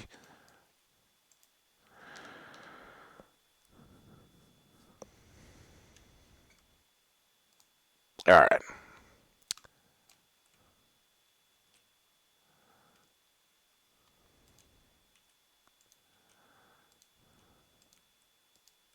This is kind of dangerous too. I don't like not looking up as I'm going up. I don't feel like we're quite into secure mode up here. Other than that, how have things been going around here? First of all, thank you all again. All the views, likes, comments in between these kind of scattered things and the patience with the weird schedule and all that. I appreciate y'all. Um, really doing well there. Uh, you guys may wonder, it may feel like this has all kind of been a little bit of vacationy for me, but I'm actually going to be doing summer vacation pretty quickly after all this craziness is done. Like second week of July, take time figuring out, getting those dates and all locked down, and gonna get to hang out with my family again. But that will certainly interrupt streaming, and I don't know yet what my schedule is going to look like to put all that together. But probably there will be some shorter streams and some uh,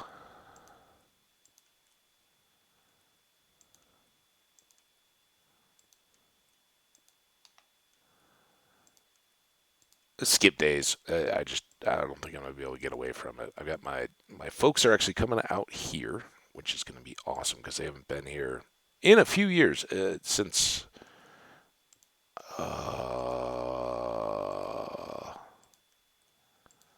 man, I don't know, 17 maybe.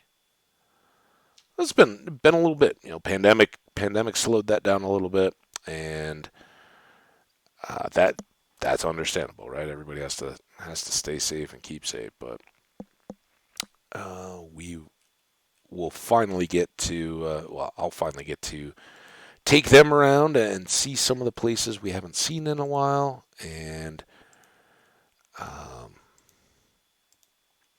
kind of show them what all's grown up and where things are at. So really looking forward to that. And then the three of us are headed up to the Black Hills where we will meet up with my sister and her family. And then my folks will go after we hang out for, the middle of a week. Uh, my parents will go back with my sister and her family. So it should be fun. Kind of a chance for all of us to hang out together, but me to get a little bit of time with my folks and um, everybody to get to enjoy the Black Hills. So can't wait. But again, that at the time, because you never count on this, I had no idea how close these were going to run together. Not that it would have changed anything really. You kind of work around the niece and nephew's schedules and all that kind of stuff. They're the ones with lots of different activities, and so we'll do that. And then I think you guys can safely count on the fact that Habbage will be here until sometime in the fall, pretty uninterrupted. I think we'll get back to the closest we come to a regular type of schedule around here. All right, this is where we had not finished lighting or securing or even getting close to building a next stair. Yet I still have torches all over the place. You'd think, when I first got into this, when was it 18? When the light level changed for spawning, I was like, oh, they're going to spawn anywhere that's not level 1. I'm not going to even use torches in caves anymore. I won't even have to worry about it. Except that they seem to spawn prolifically when they do.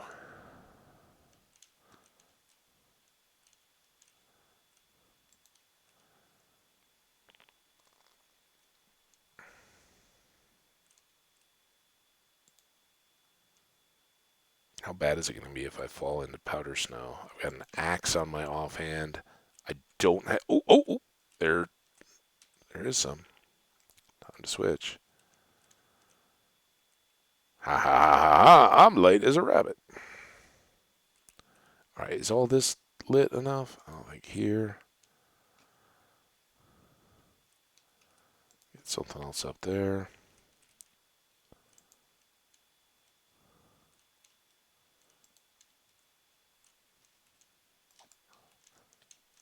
Uh. Oh, did you fall in the snow? Oh, look at you.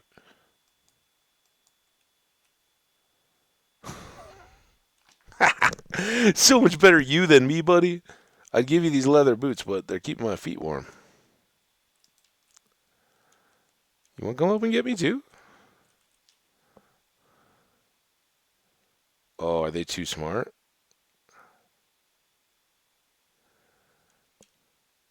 Oh,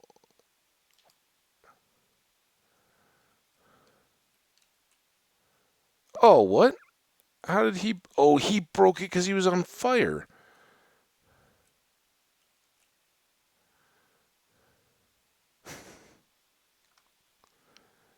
I've never seen anybody freeze like this.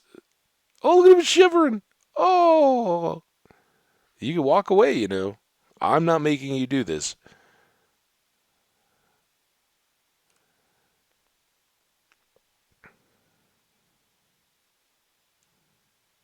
Come on. Just a little bit more.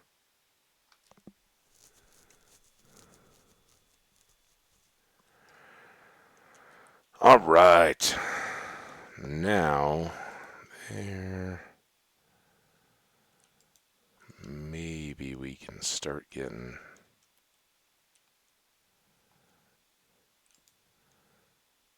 a little more security here.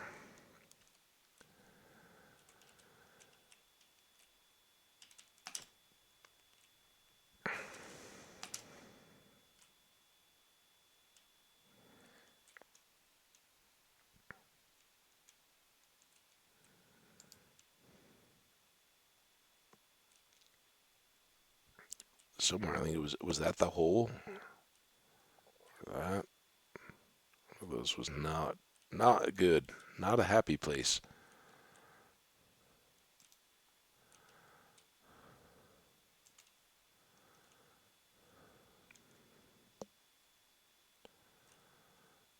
Spiders.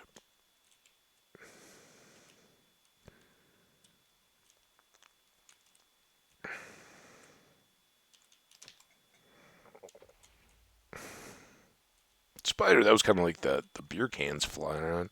You just watch them swing off to the side of your head.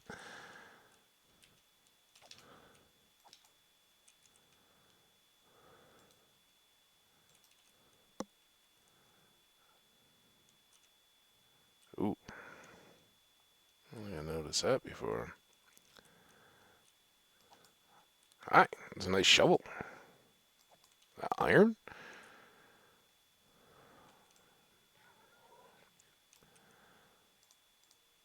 That, oh, something's coming. Or was that a dripstone dripping?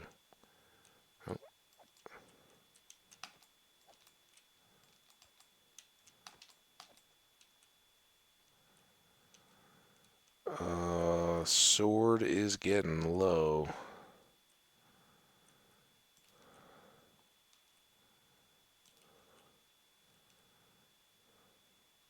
Might have to go get the spare. Oh! No!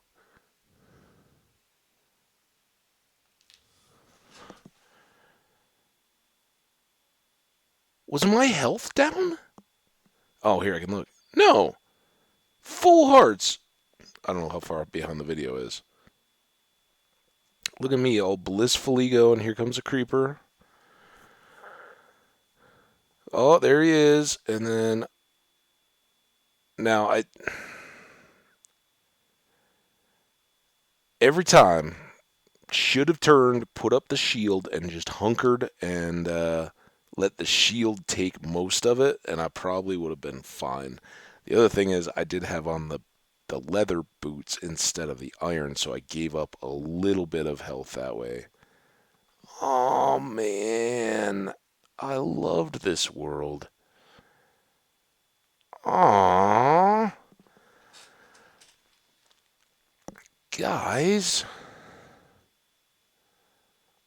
Aww, that's so sad.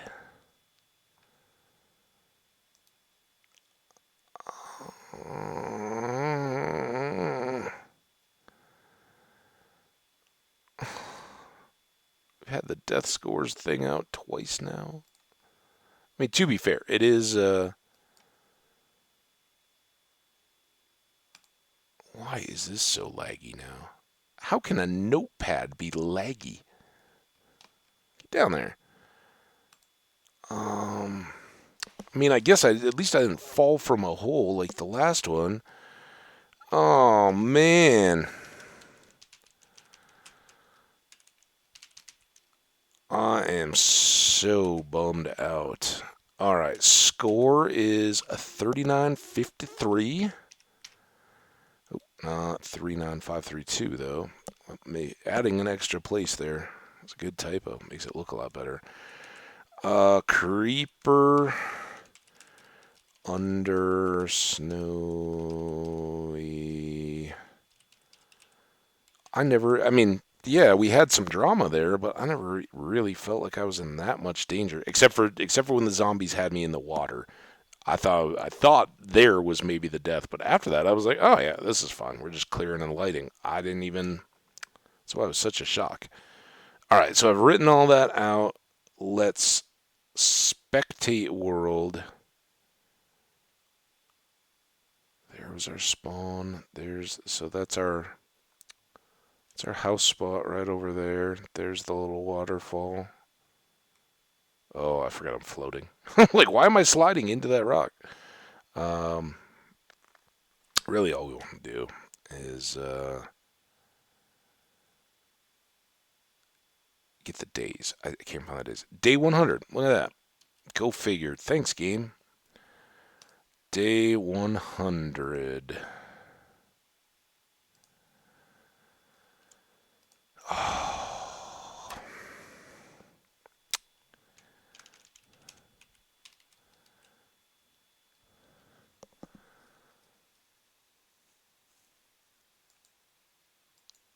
save.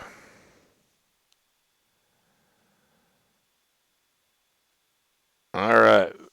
Very small rocks. That was our world. It was day 100. It was 3953 was the score. That is pretty consistent with a lot of these midday ones.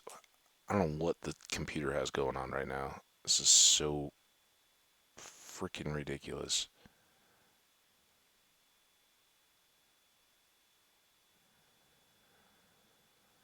I guess it could be because I have like six different notepads open. Close. Oh, this is not doing anything good. I don't even know. I don't even know if you guys are still hearing me. First of all, if you are, I mean, it still seems to be updating. Oh, we're gonna see how this plays out. I might have to restart before the next world, um, because this is just when I started trying to switch windows between all these notepads. It got real bad. What's going on? I'm assuming it's all gonna show as Java.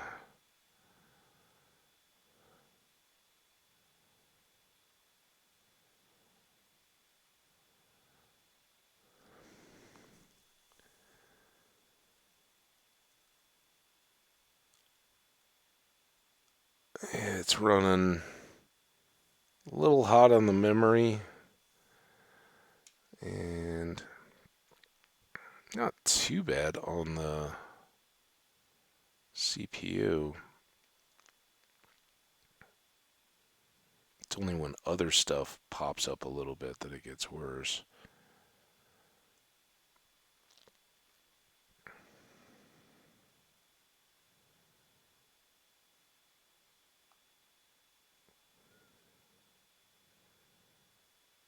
You know, I haven't even looked at in a long time. This is riveting for you guys, I'm sure. Man, I got a death video here. Look, here's what we're going to do. We're going to wrap this one up. I am going to. I was hoping to spawn. Let's try to spawn a world. If it crashes, it crashes. While we're setting that up, though, thank you all so much for all the kind views, the comments, the likes. Uh, both over on the YouTube side and here on Twitch. You guys have been awesome. Really enjoyed seeing you. I know for you Twitch followers, I know my times have been all over the place. I apologize. And this probably won't help too much, but let's get this out. Hey, what's up, Bobby God? Speaking of which, laptop is struggling pretty bad. You are big delay, as you probably know. Um, from my response, if you're even patient enough to wait for it here when you get to it. So I just lost the world. It was, I don't know if you caught it. Um, so we're gonna start over, but I don't know if I'm gonna be able to get a new world spawned even before I restart the stream. How you doing though? I'll hang out here for a bit though, just because I see you're in here. Life good? Hope so. Been reveling with the hockey. It's been quite the party. Big weekend.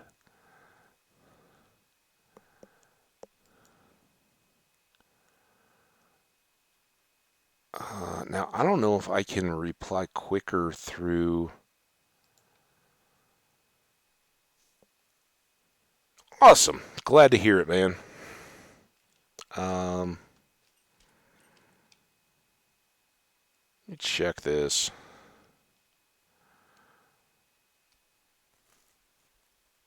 Nice. Yeah, we it's been hot here. Hot with like clouds and a little bit of rain in the afternoons. Um,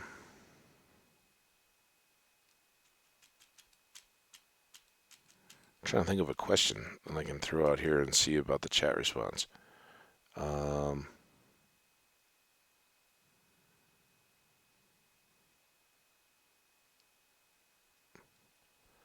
all right, here we go. So answer this question. Watch for a chat.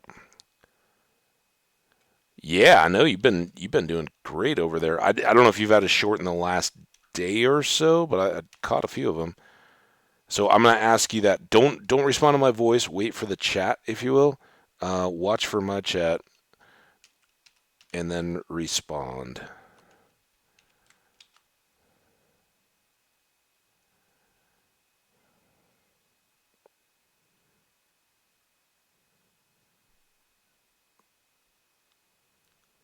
It's so weird.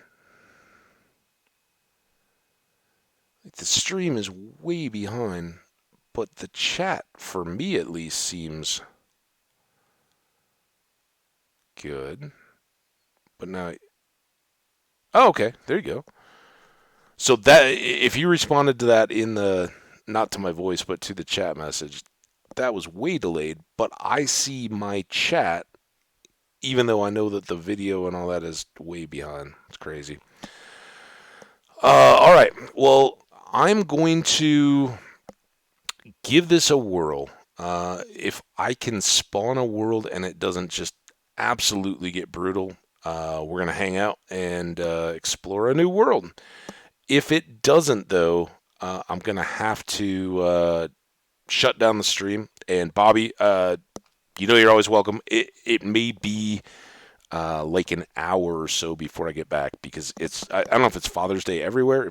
I think Mother's Day, at least in the UK and US, is different. But Father's Day US is today, so I'm gonna try to give my dad a call if I stop here, and then we'll kick back up at some point to start up a new world. But man, here we go. Let's give this a shot. If we can keep going, I'll just do the next 2 hours, and we will party all the way through a 4 hour stream. All right, first of all, we got to get rid of this one and delete. See you, very small rocks. I loved you. You were an awesome world that I was ridiculously reckless with. I don't. That's why I don't want to go into devour anything. Um,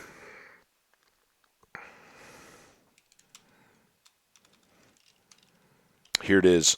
In tribute to the food truck I had last night, that was amazing.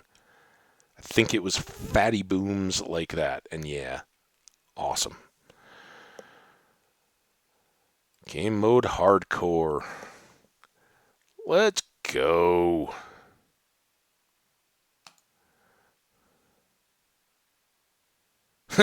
Now this channel's going to get all kinds of reputation. Like, what are you? What? No, not booming. No fatties roll up around here. None of that. The most amazing chicken sandwich, though. All these fast food places trying to talk up their chicken sandwiches. They got nothing.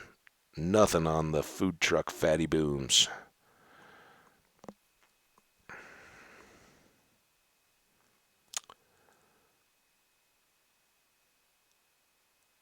Well, it's chugging along here. We will see. So, folks, if you're hanging out, if you're watching these VODs or anything like that, Bobby got 968, and Meta Walk is the YouTube channel for the shorts. Just like the Meta and the cooking instrument walk. Meta Walk on over to him on YouTube. Check out that new short. Um, Seems to be getting awesome feedback and responses. So go get it. All right. Well, we got an ocean. That's going to be a good start. Before I do anything crazy, I'm going to get coordinates. We'll see if the notepad thing can work again. All right. So, oh, and we'll grab the seed too. See, I'm glad I'm looking. 260, 73. Wow, that's weird that I started at the same Y level both times. And then negative 136. Well, I don't think we can get quite as lucky with all the awesome spawn stuff, but I like a forest. I like the ocean. That's a good start. And sorry, this one will take a little bit of typing time, but if you guys want to load up a world just like this one, here's your chance. We got to go.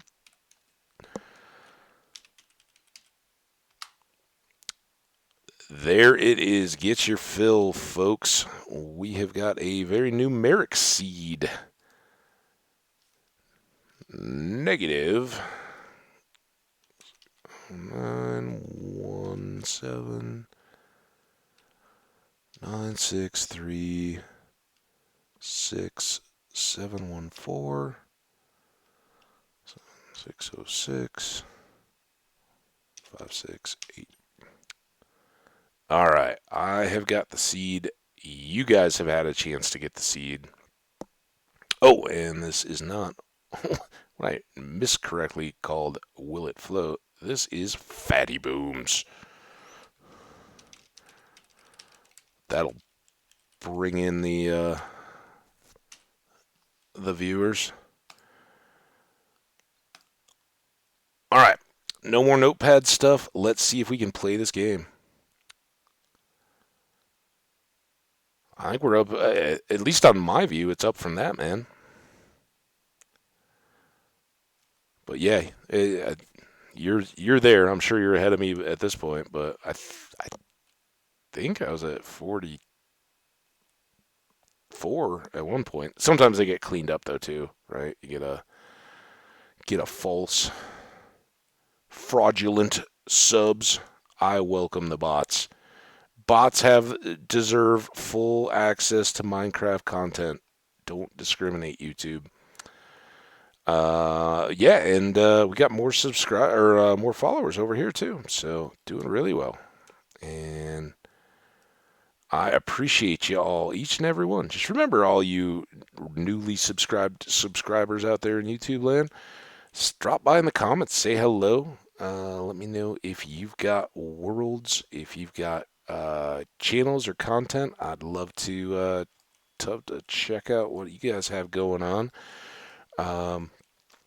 And as always, especially with this crazy playoff run going on in hockey and upcoming summer travel, hit that Twitch subscription, and then you'll know when I'm going live. I always tweet out to let you guys know when I'm getting started, so you um, can come hang out. Always fun.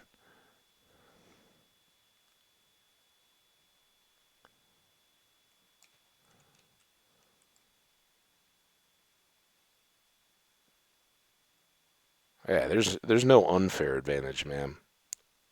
Every advantage is an advantage. You're you're in it. That's awesome. You are a awesome homie, and it's great to have you coming and hanging out. I've been kind of missing it too. The ones that I have gotten on, I haven't had folks live to chat with at all, just because it's been weird times and short streams. I've had to kind of just duck in and duck back out, get on to the next thing, which is fun. It's been no regrets on my side, but I do miss it at the same time, right? I like, oh yeah, I'm out with my buddies last night. Like, I'm on a stream about this. This is cool. Um, but just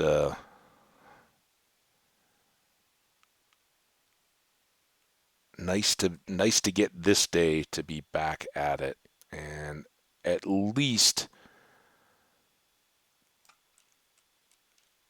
sometime tomorrow should be similar. I should have a 4 hour, and then Tuesday, who knows?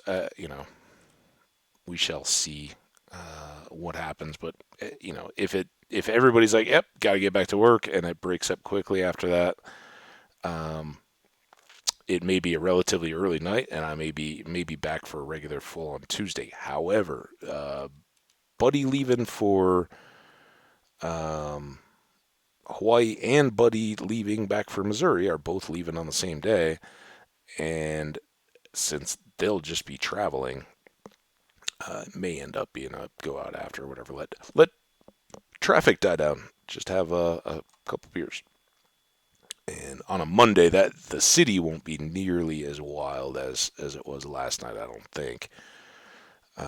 Although the Avs may change that.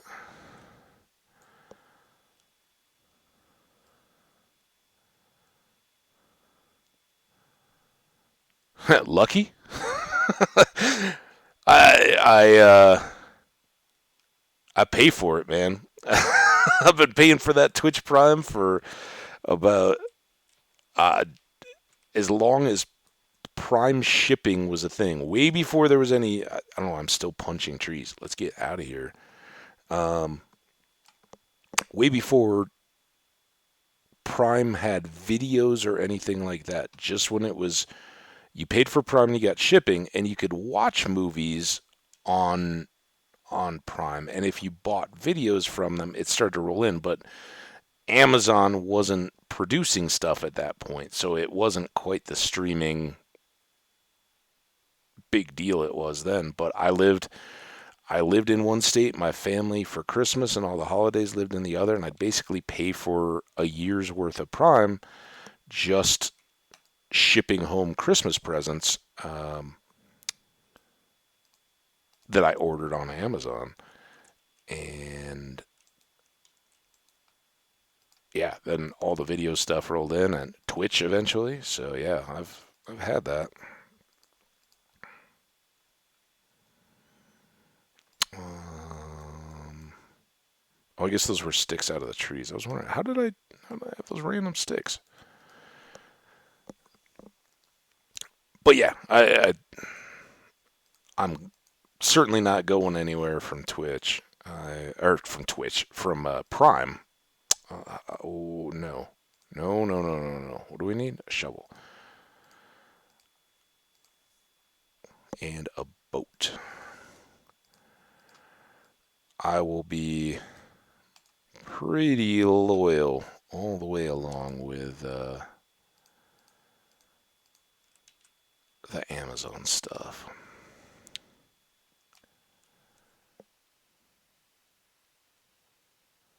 You have to pay. I forgot about that. I don't know. Do you not have to pay for a Twitch or for Prime? What does that mean? What kind of deal you got, dude? I mean, I know you're a superstar and all, but they kicking you some free Prime stuff?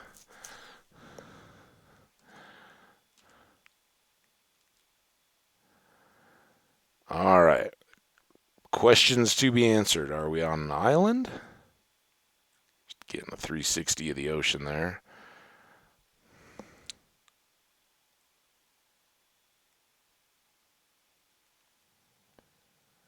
Dark forest, maybe? Yep. Birch. Yay. Sheep.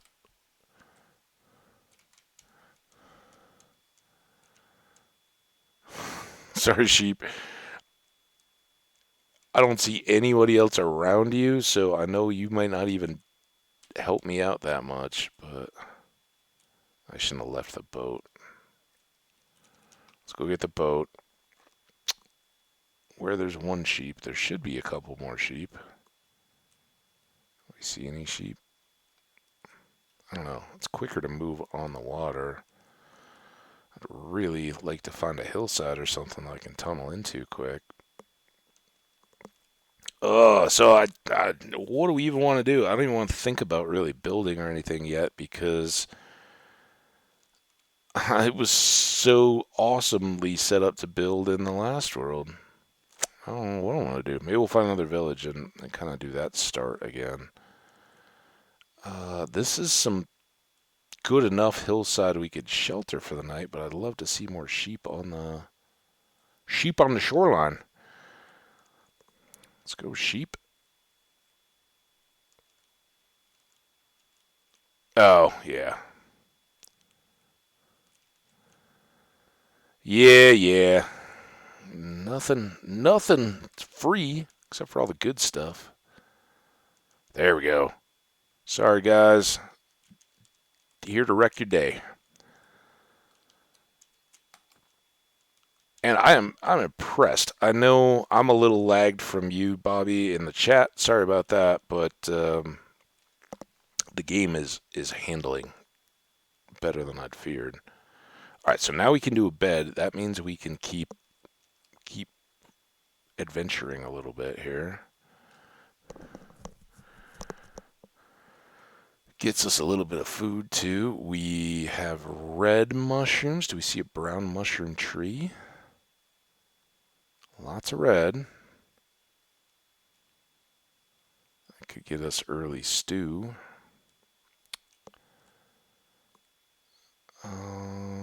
Is that a... No, it's a birch tree. I was like, is that a azalea tree?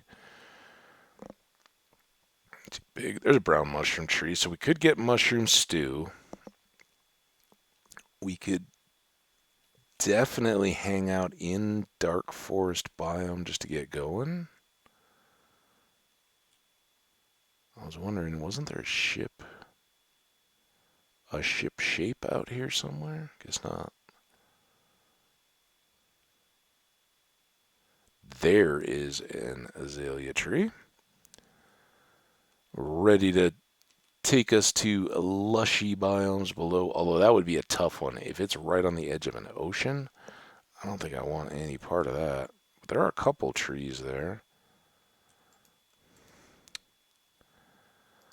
What are we doing here? Bed?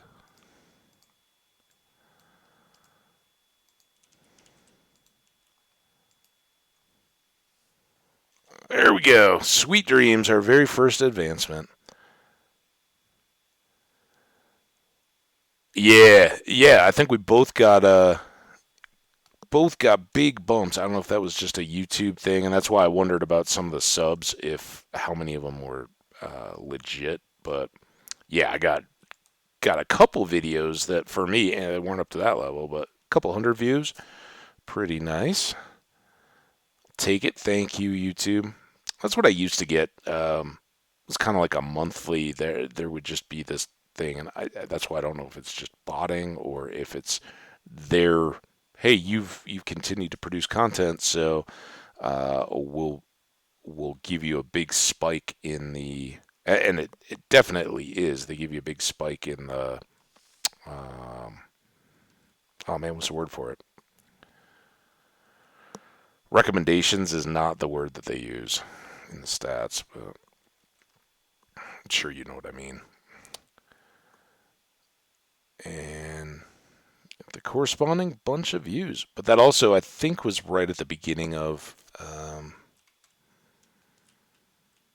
Very Small Rocks. So the whole Death and New World, which this one, well, we'll see. Maybe it's got a chance too. Of course, I had to go in there and try to clean up processes and stuff right in the middle, which stinks. Right around the death.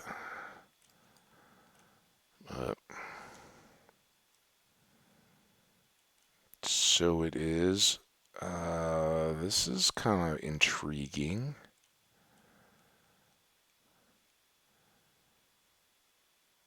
I don't like starting below like that necessarily, but if this, let's go take a peek. If we die, this world isn't life changing yet. All right, let's stop here. So, is this just a kind of pillar of rock? Oh, oh, that isn't what we did not want. Oh no, I don't think you can get up to me.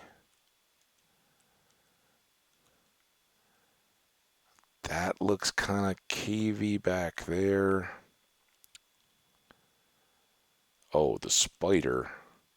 Spider might be trouble. I don't know how they do in water.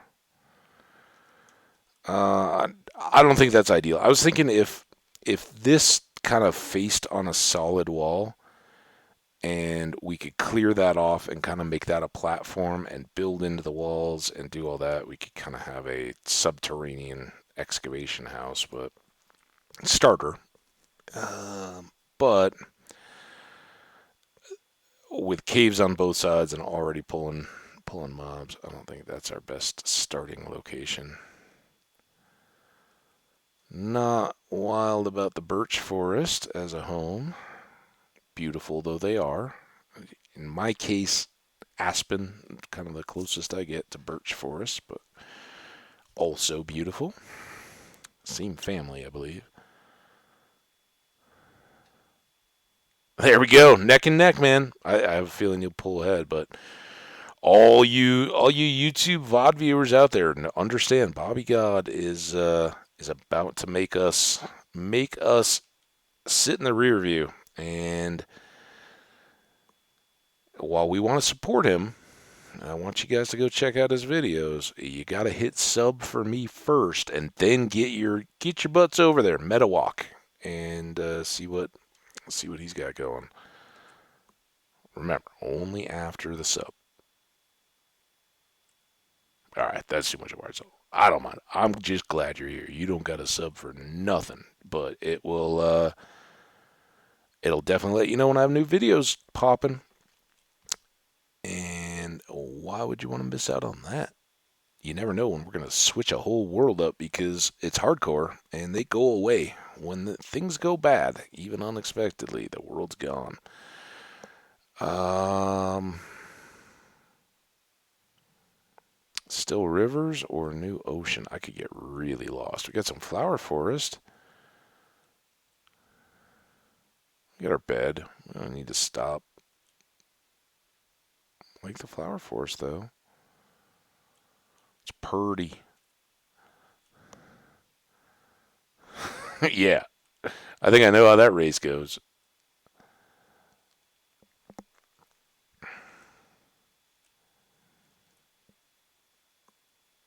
You get the shorts power, man.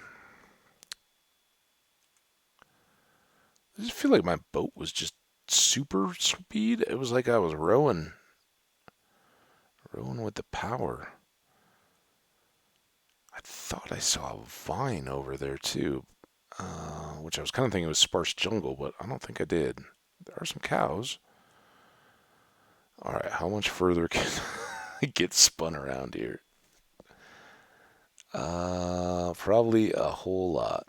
Baby cow, get in the bath.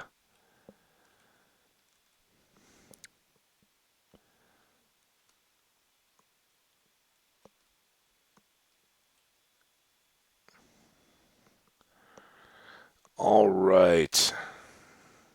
This seems like it's opening back up. I mean, we have a little bit of, oh, we got some swamp, regular swamp.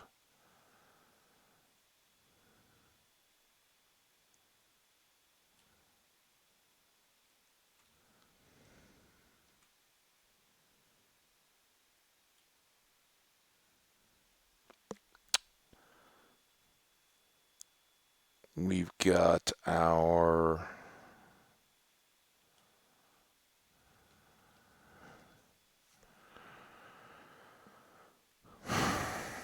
more birch.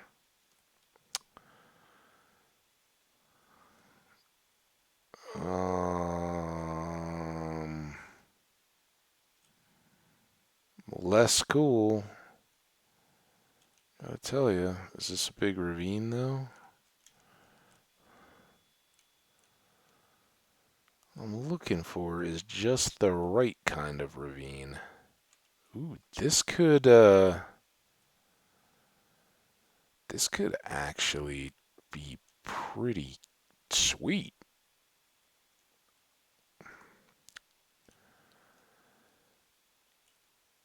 What I'm thinking would take a bunch of work, right? But we kind of do stairs in, stairs in, clear down to this kind of level spot, excavate into there, cut in our home area, and have early access to a cave, which is already going to have building light going from this lava, right? It's going to go all the way down there, so it'll be a safe way to get in and out um, until we're really ready to go. We've got some coal around here.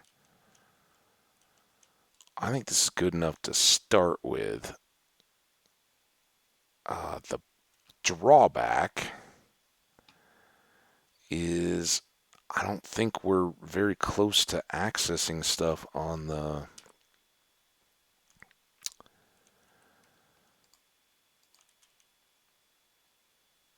ocean anymore.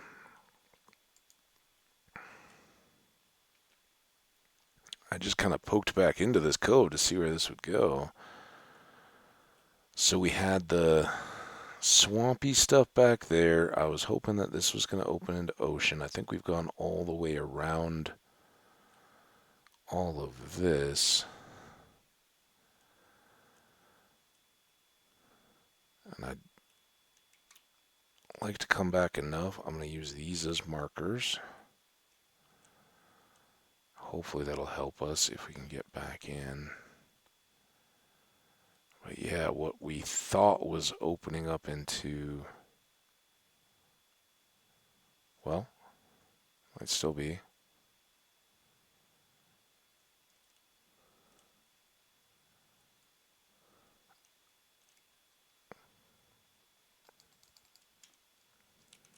Is this just barrier stuff? That wouldn't be too bad. Because, like, if hurricanes come and stuff, you don't want to be out on the very edge of the sea. You want to be kind of protected, and I think we'd be kind of tucked back that way.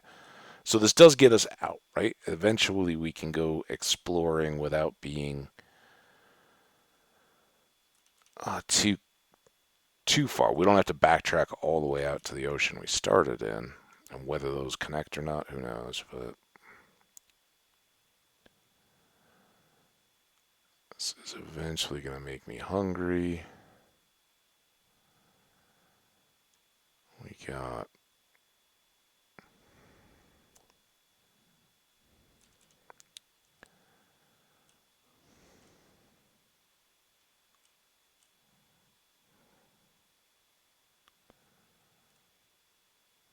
some mixed forest here. This is probably not the best move to be getting back in deep. Just as it's getting dark. Okay, those other blocks. We're coming back over here. Let's sleep. Oh, let me get some tea too.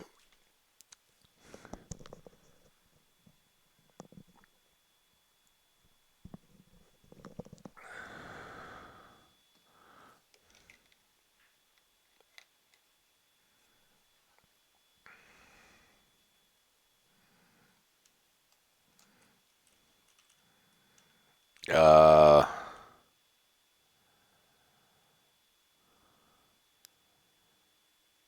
on YouTube? Yeah, I don't need extra add-on stuff for that. I know what my channel is.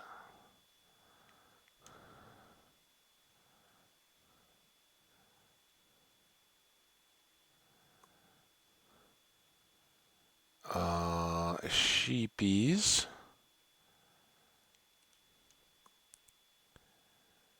Alright, so here would be our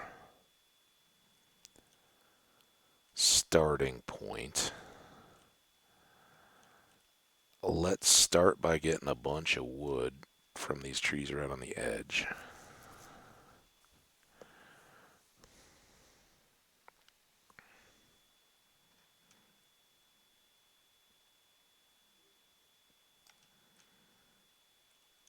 Oh, music.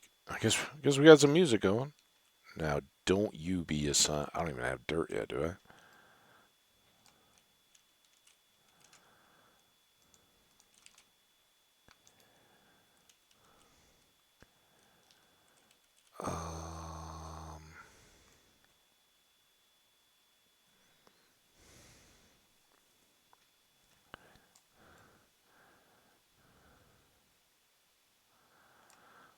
So is that something you did? I don't. How does it get added? Does Social Blade just go out and crawl the web through like? Is it like a kind of a social network deal where it's like friends of friends or subs of channels that are already plugged in get added, or how does that work? How did I get added?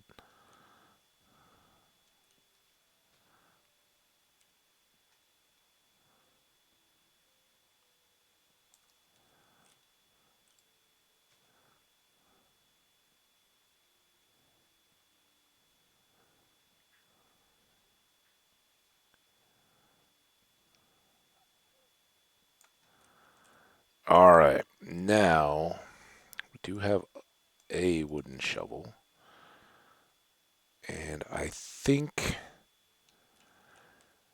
we want to keep it out just a little bit. This is only two. I think this tree is going to be our guide. Oh, dang it.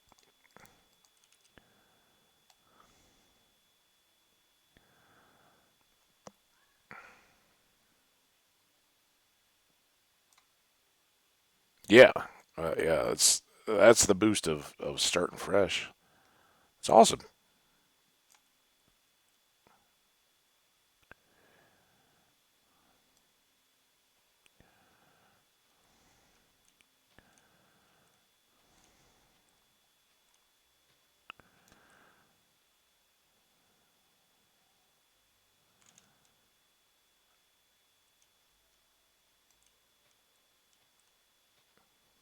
Is this new 119 music? Anybody know?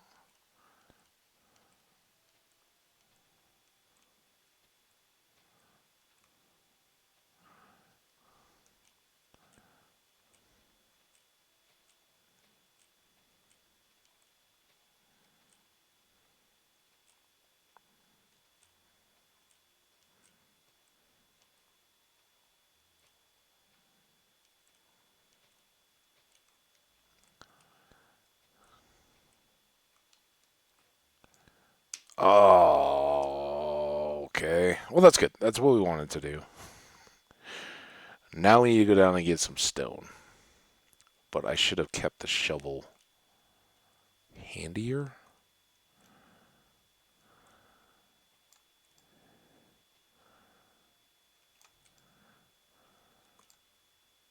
Oh, by the way, this all gets just trashed if there's a ton of caves underneath here that are all dangerous. Oh no. There.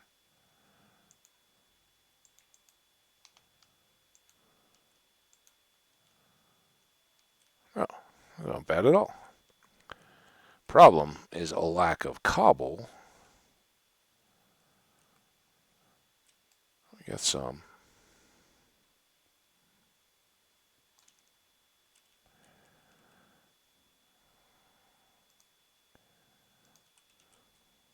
This was very like it can go now though. It was very nice music. That's about the right length.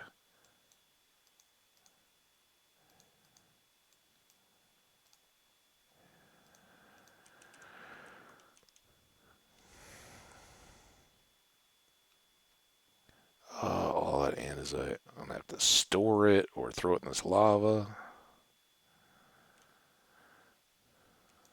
Yeah, well, I was saying I'm very grateful to the folks that have been hanging out, especially since I've been so kind of all over the place.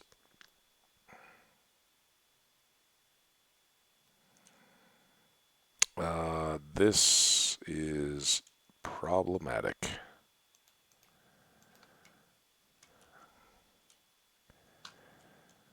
Not a part of a plan. Oh no, don't you stop those two either. Here, I'll make a little catch basin.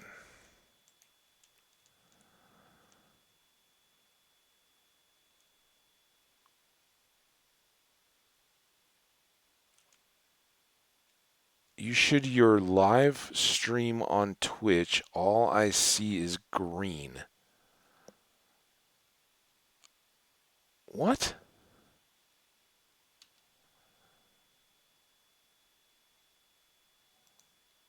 Good for me, dude. I'm a little behind. I mean, unless it just switched, but in Studio Stream Manager, I've got excellent. I just switched over to the escape menu there. Um, in Yeah, and then it just caught up on the PlayStation. So I don't know what you're seeing. The like game video feed is green, like just a green screen. I don't think that's me, man. Sorry. I've got a live excellent. I know it's delayed a little bit, but it's doing its thing. Oh, that. I'm just looking to see if there's anything else I should be noticing there.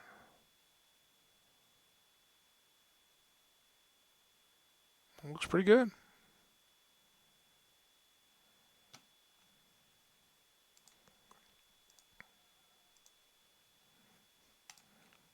All right, back to the water filly.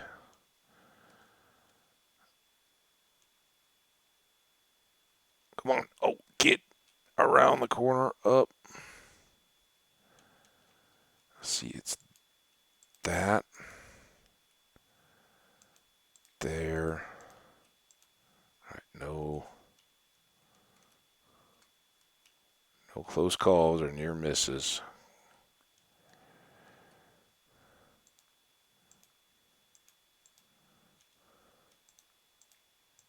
Oh, I don't like this flow either. That's no good. Go. Oh,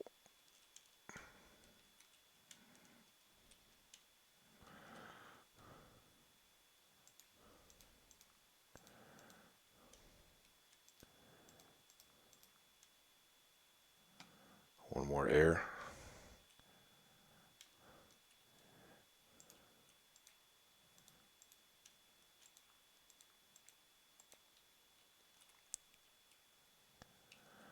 All right, I guess that kind of kills our little water. We might add a water feature to balance out the fire, but I do want all of this cleared out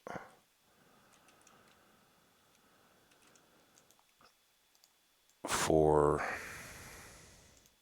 space. Moving around room, right? So this is our temporary stair. This tree's gotta go.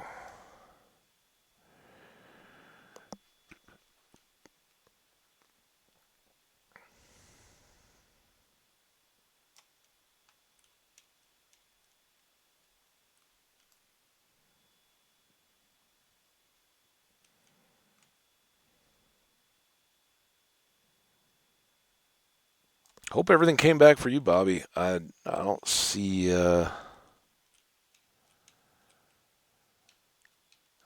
anything more amiss on my side yet, but try to keep an eye out. But compared to where it was when when you first joined us today, I was very worried.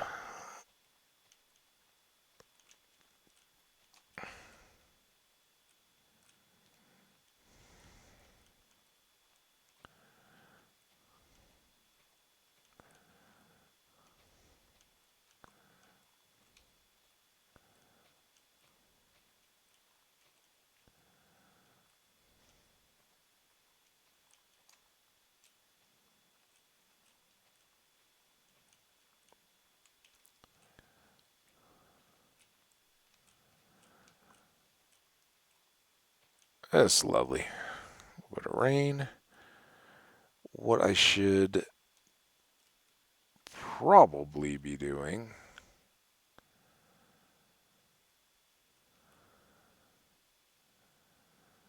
is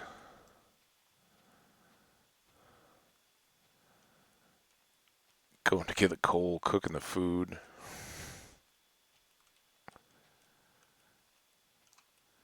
Let's go do that. I think I'd feel a lot better about things. All right, there's one coal there, and then there's one down low. So confused. All it's showing me is just a green. I don't know how to stop it. Like for the video screen or the chat, or what are you seeing that's green, dude?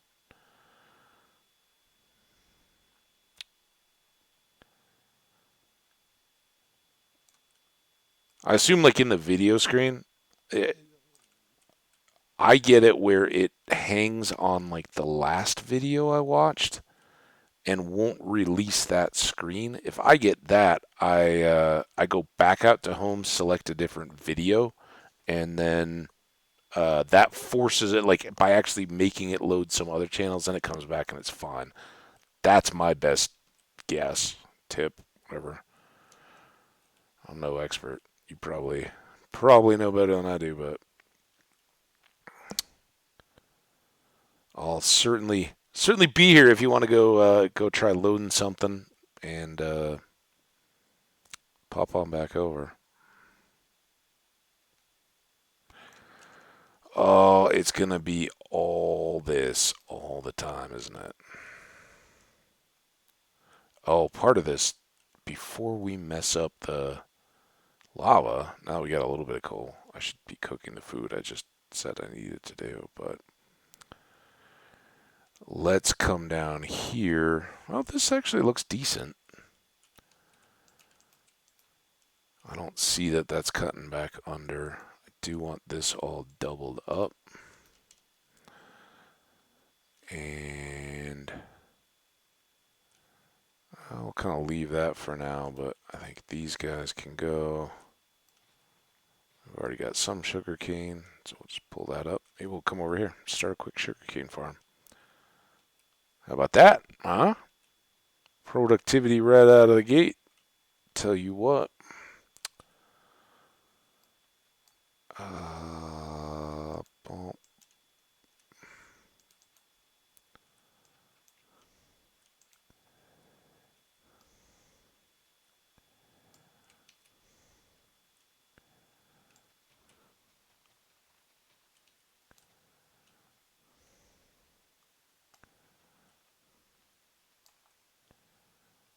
Someday I'll be like, why is that one block still there? Because I didn't want to move it.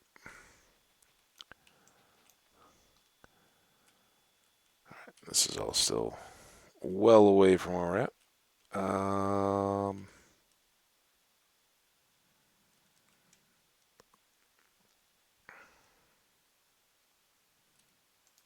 Can't ever find 4 spots. There we go. Now we don't have to hold sugarcane.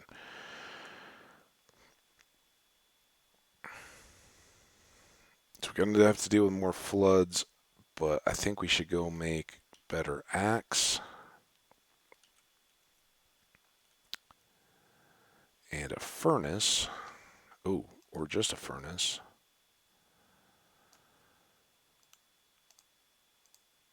Set that here for now.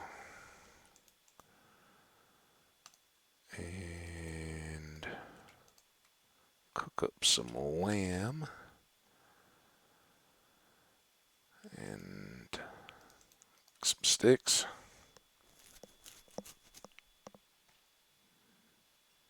Yeah, but so I get it. I get it. But have you gone in your page, go to any other different channel? Like just go to browse, go into whatever the top video is, hit it so that it opens up the content, and then back out and then come back over. That might help it because that's what I know what you're talking about. When you're like refreshing all the time and it doesn't change at all. I've had to. It's like a Twitch sending thing, right? Where you have to go back through Twitch and be like, no, no, no. I want different content. Give me the content I want to see, and then all of a sudden it starts to play again as you wanted it to. But maybe that's much more common on my PlayStation than it is on the laptop too. So I don't know. My best guess though, man. I'm sorry you're missing out on this awesome tree chopping, dirt digging, and water filling in though. It's high quality content right here. All right, we wanted an axe. to be able to clear a few more of these trees out of the way, and then we're going to definitely need a few more shovels. Oh, and why am I hearing a zombie? I don't like the sound of that. He's smelling my food cooking? Can't have my food. Also, should I make a box right now?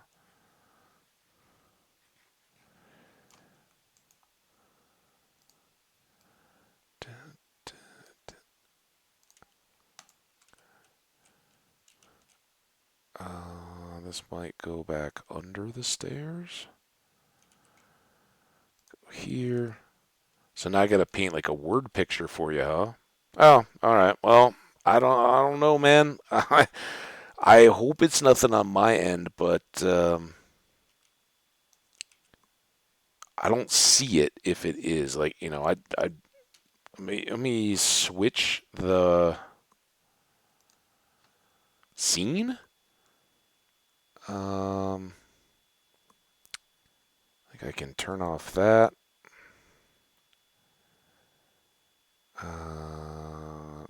Go to that. Turn off this. So that changes out my source material, but I I'm seeing all that move along with just a delay that's already built in, and that may be in part me or something. I don't know.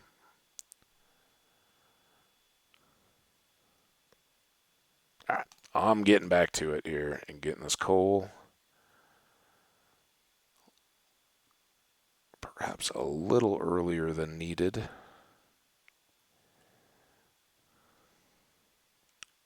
Oh man, look at how much water. All right, well at least it's contained. That's good. All right, you. Um, maybe there. Keep those. And I have a feeling we're going to have plenty of dirt. Also, just in case.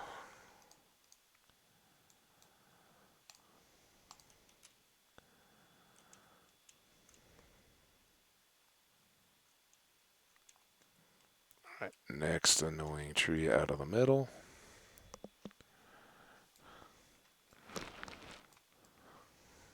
Well, here at Habbage Hardcore Vanilla Minecraft, we go out of our way to accommodate. So I gotcha. Fortunately, it was as helpful as a smile and a good luck. We're all counting on you. I couldn't make it better. Just couldn't fix it, chat.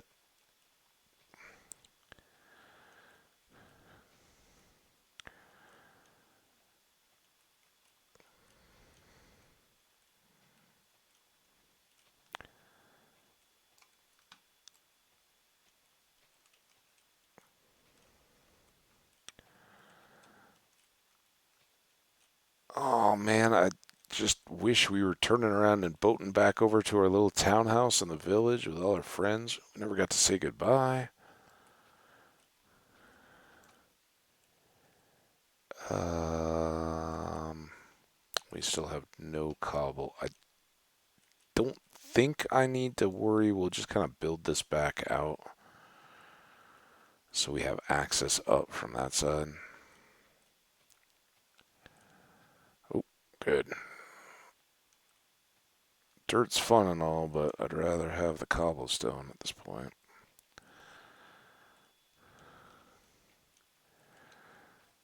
Oh. Oh.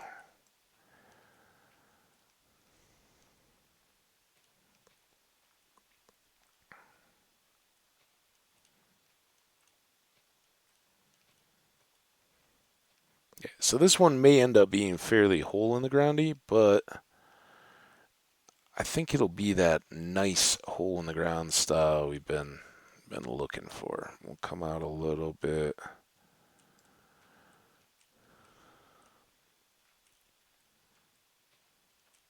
Right here, but I apologize. I didn't plan on a digging day today. Well, I guess iron mining up under that mountain would have been maybe a little digging, but I thought we'd be off and on adventure.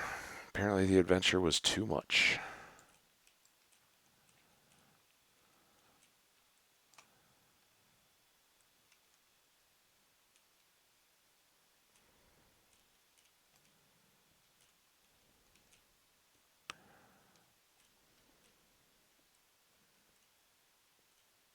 And if we can pop the top on whatever that flooded stuff is and be able to go fill it from above, it makes the breathing part a whole lot easier.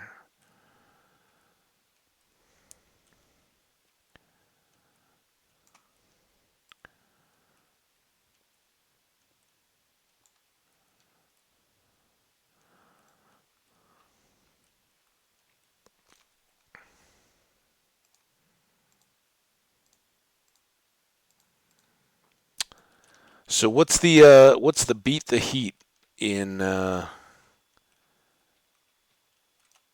your world, Bobby God? What do you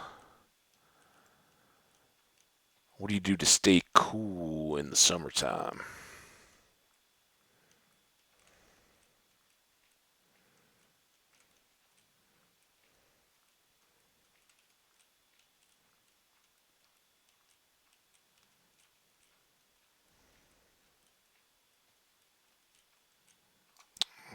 Getting close up to sleep time here. I'll just finish out this section. Oh, or that shovel. Oh,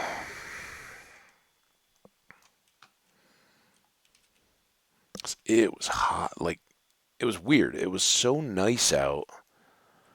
I don't know exactly what I'm going to be doing here.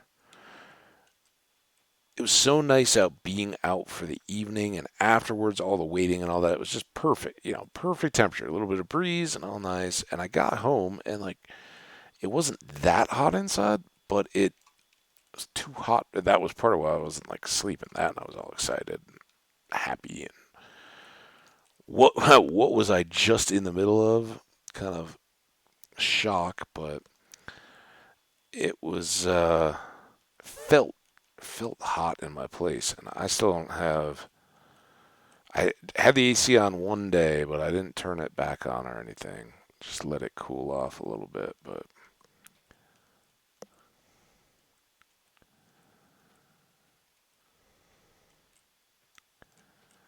uh, uh, uh.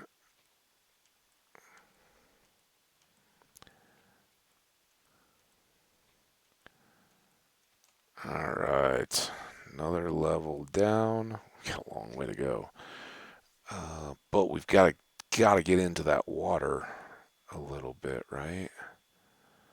Also,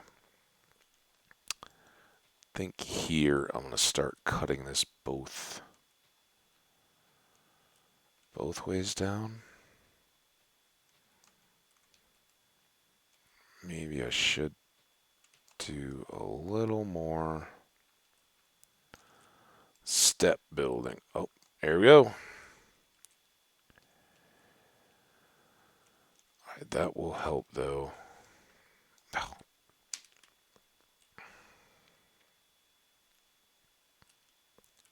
did I get that wood, by the way? Hope that never despawned. Got lots of birch trees around us. Okay, here. Lots of dirt. A little bit just for fill. We still have lots of sticks. Now we got 14. That's not bad, right? I mean, it is evening too, right? So I hope it's cooling off a little bit.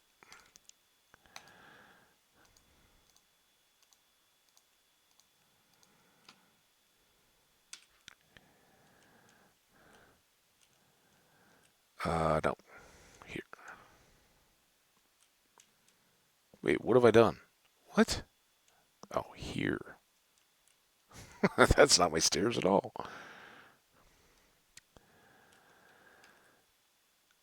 All right, now can I just go? Oh,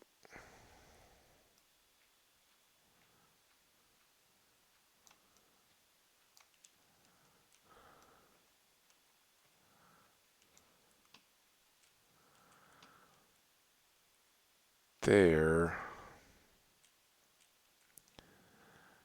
I'd like to see to the edge of all this. That may be too much. Oh, and I just put all that dirt away too, didn't I? Okay. Back out to the dirt.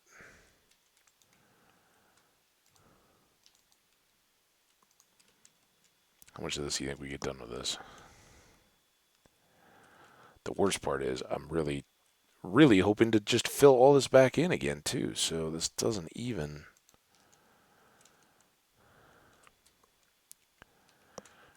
really have a good long purpose.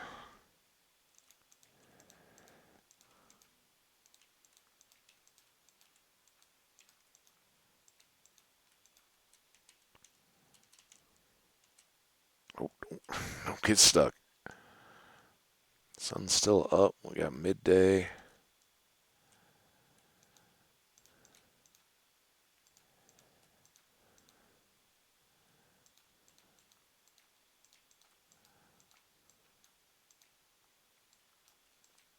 Oh, forgot to look.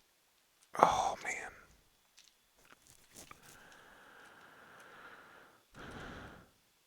Yo, yeah, that one I know. I see it too, man. So when I watch your chat, I know, it's kind of in time with what I've had in the game, but I know that was the one where had I stopped, if the game wasn't spawning, I would have stopped, restarted the whole stream to catch that up. But that's the only way I can get rid of that delay is to start over. But of course, that breaks up the whole video, and then I don't have VODs for all the YouTube folks, and big mess. So I'm glad it hasn't gotten worse. It seems to just sometimes get to that point, and um, just dealing with it as best I can. So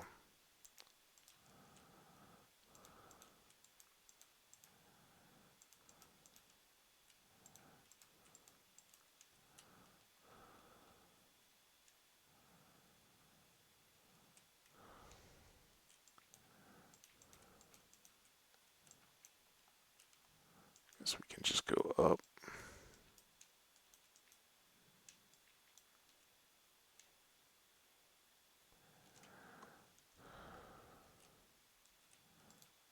This stuff is still.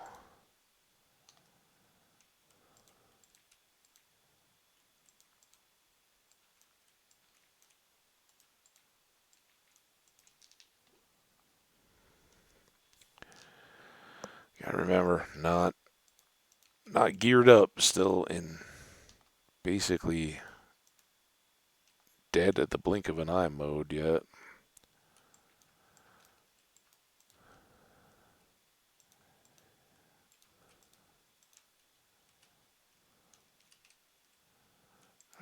Let's try to get this current out of here. Probably help.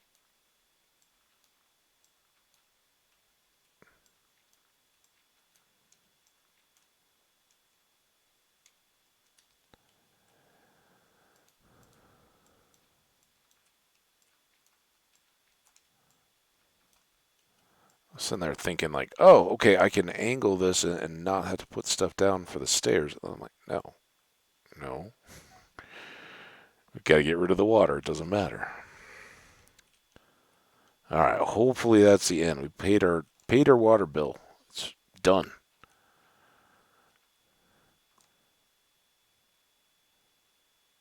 Hey man, appreciate you hanging out. Congrats on all your channel success. Hope it keeps going for you. And we'll see you whenever the next time might be, buddy. Have a good night.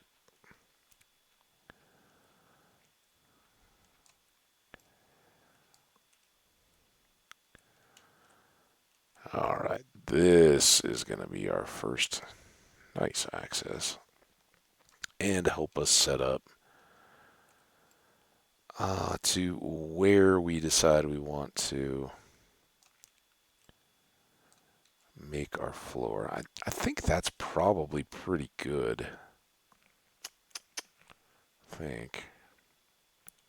Now, what do we got? Maybe granite. Maybe all this granite right here. Take some of this to finish out the steps.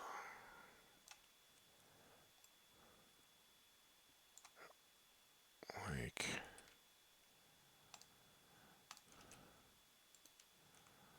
there. And then there. Ooh. Hang on. Do we have any granite? No. Put this back for now. We can. Let's save that. We'll use that. And then with these 15, certainly fill that in. I think we'll switch that out. This is kind of dicey because is it. Maybe it's just one left over from the stuff that opened up the water. I just didn't want to go under the lava and be like, oh, now I'm burning.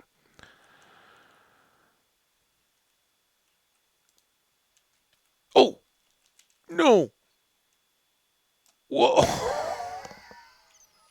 Thank you, lava. What? What was that all about? The space is supposed to be safe. Lava, that's your job. You keep us lit, happy, safe. It's not even nighttime. All right, let's make some more picks then while we're at it.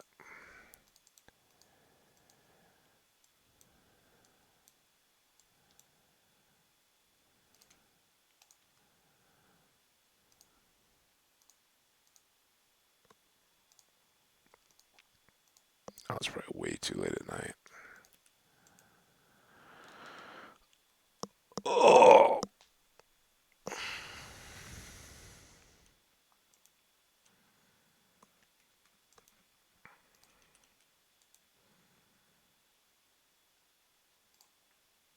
Okay, we got shovels, we got axes, we got birch saplings we don't really need. And then if we use this granite, I think we're good either way.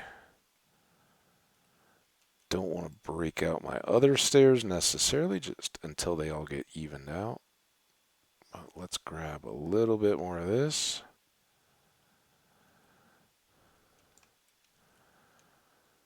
And then we'll come back up here. And now we have our progression cut on that side. And we'll do the same descent over here, the 3 wide as well, and then everything in between will be our kind of courtyard area, open air, and then we will cut in off this straight wall. That's the plan.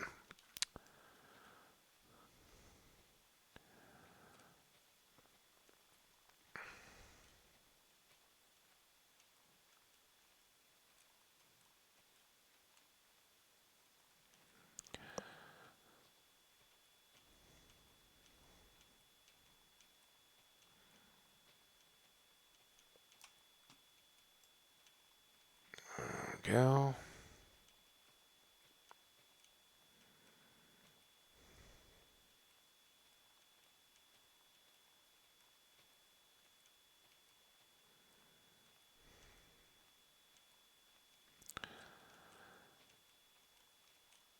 Well, I started off this stream talking about an incredible, amazing life experience. Just right place, right time, no expectations, and it turned out wonderfully, and something I know will remember.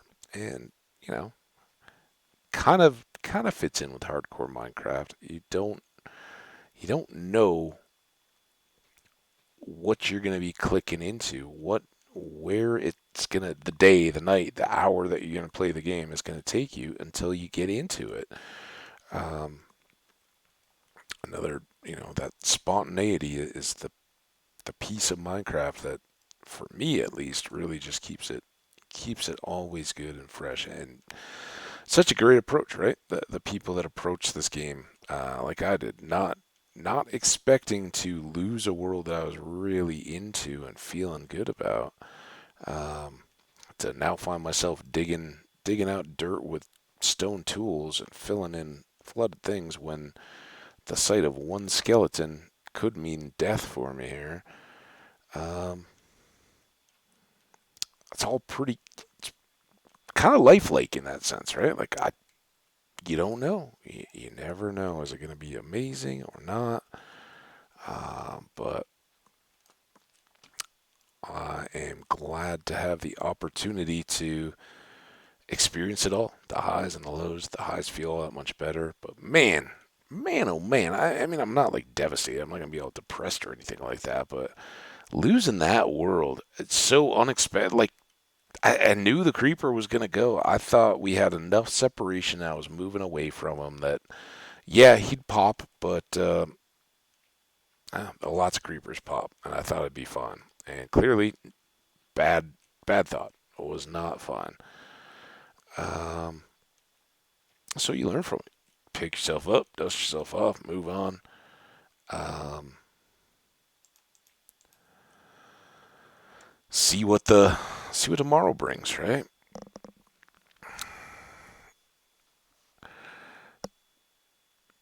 But man, I tell you what, my yesterday.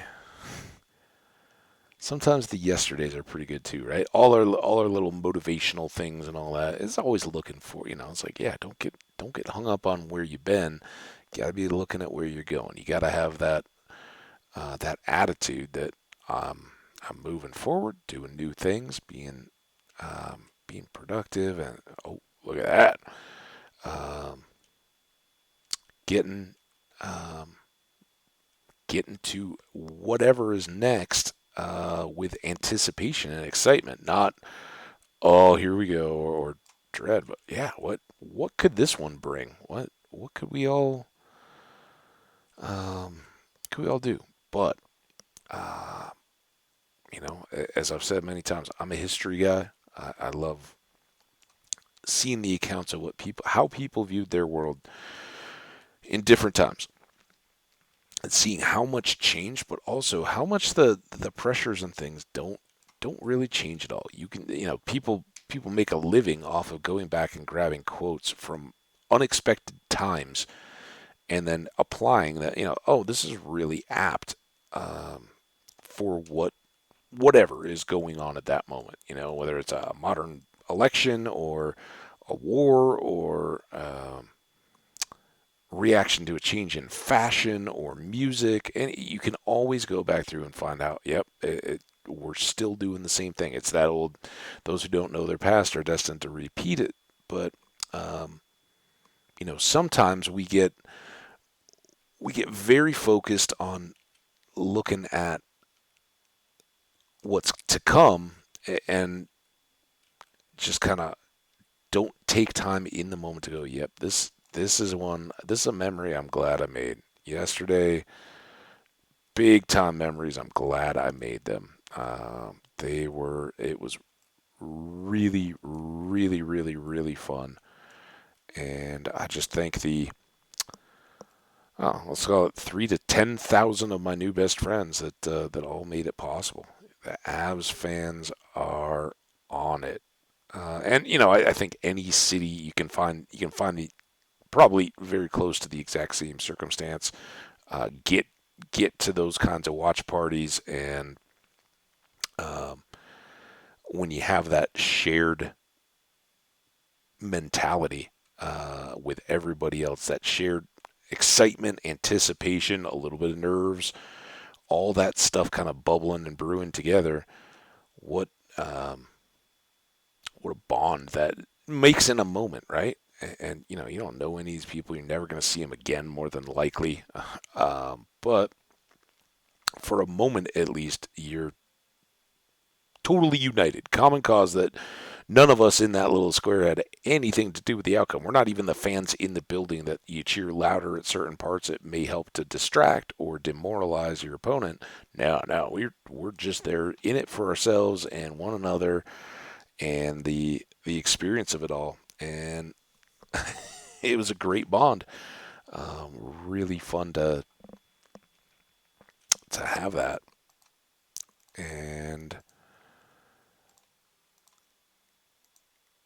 how can how can you have those shared common experiences in a Twitch? Well, I think we do day to day in bigger channels, little channels, whatever. Here, I got to chat with Bobby a little bit. I know, a um, little adverse in terms of the timing of the chat, but that's cool. Um, Now, does that have the same weight on a day-to-day basis? I don't know. I think if in the case of like the first person ever to drop in and hang out, um, that's that's amazing, and you remember those. But do the conversations and things blur and become a little more real life? Yeah, I think so. I think you need those outside factors to make it truly a yeah, this one's gonna stick for a long, long time. Now, sometimes in bigger channels, right? Because Bobby and I can talk, and yeah, maybe something in my world happens where, oh yeah, you remember that one that died. It would probably stand out for me more than an audience member at this point, until you get to uh, big group chats and getting more into the people are trying to influence the streamer, impact the content by encouraging, oh, you should go try this, or no, you're fine, you don't need to worry about those mobs, or if you enable sound and TTS and all that, allowing in mob sounds and that kind of stuff to scare the person or distract them when something else is really coming up. All that's good, and that maybe then stores it, um, if you were in Phil's world when he lost it, some of the other big streamers that have long term hardcore worlds, if they go away and you're there, that's that's such a moment. But it's kind of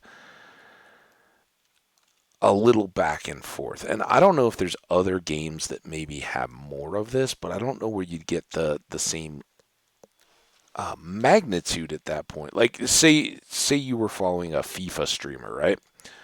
The EA, I think it's still EA, but the FIFA World Cup soccer game where they do league series and all that, and it's like pro gamers, right? They're playing esports, and they're all backing one another. At that point, you don't have the once in a lifetime type feeling like I may never see this again. You're playing in a league and they're turning it over. I'm guessing you get more league play than you would in like a real sport team in a given season. I don't know. You guys tell me. Maybe they adhere exactly to the schedule, but why would you don't need your body doesn't need the physical recovery time.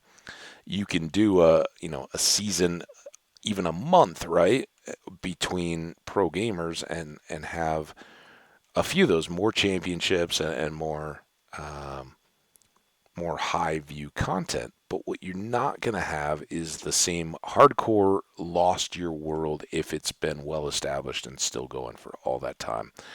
And that's where a big active chat The people that were there that day when that world gets lost, they get that feel, right? They get that. I'm never gonna forget when Phil's world was gone. Nobody ever thought it would happen. It was so secure and everything was fine. Then next thing you know, boom, it's over. Now starting over again.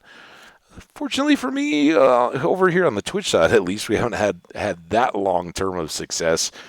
Um, Maybe this will be the one, right? Maybe we'll all be talking in 2030, going, man, do you remember? Were you here? Were you here with Bobby Guy when Habit started up this world and dug a hole in the dirt? I hope so. I hope everybody's remembering that. All right, let's get this. Oh, I'm kind of like talking like, yep, wrapping up time, but we still got a half hour to go, maybe a little bit longer than that. So let's make sure we get all these goodies. We'll go in. Yep, there we go. At least one more. Worth it. Fill that in. And no stone to use. I guess we'll go with granite. We'll have more to fill in here with the gravel, I have a feeling. Speaking of gravel,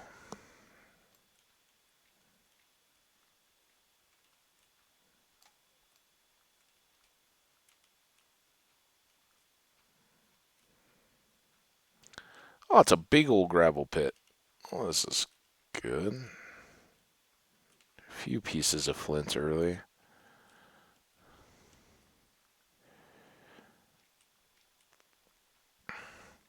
So back to the ABCs again, and maybe that's what we should focus on a little bit more in this world. I don't even know that I'm gonna have enough granite for this wall.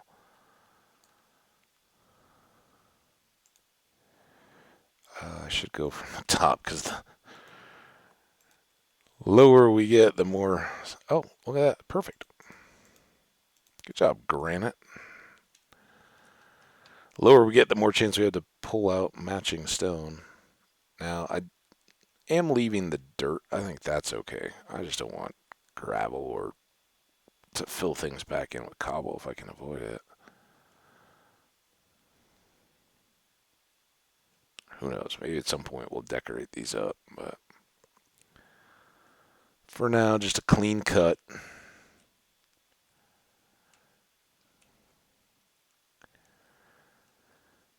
And as I was saying, the ABCs, I had worked it all out. They're really kind of the ABEs: the adventure and advancements, building, and then uh, man, I wish I remembered. I think I had a C word at one point to go along with exploration, but basically in gathering materials. Um,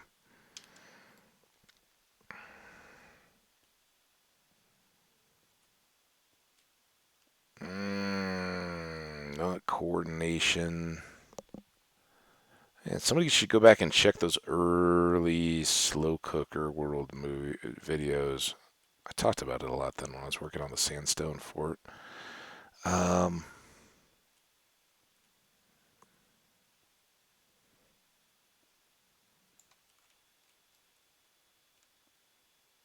Collecting, maybe? I might have said collecting.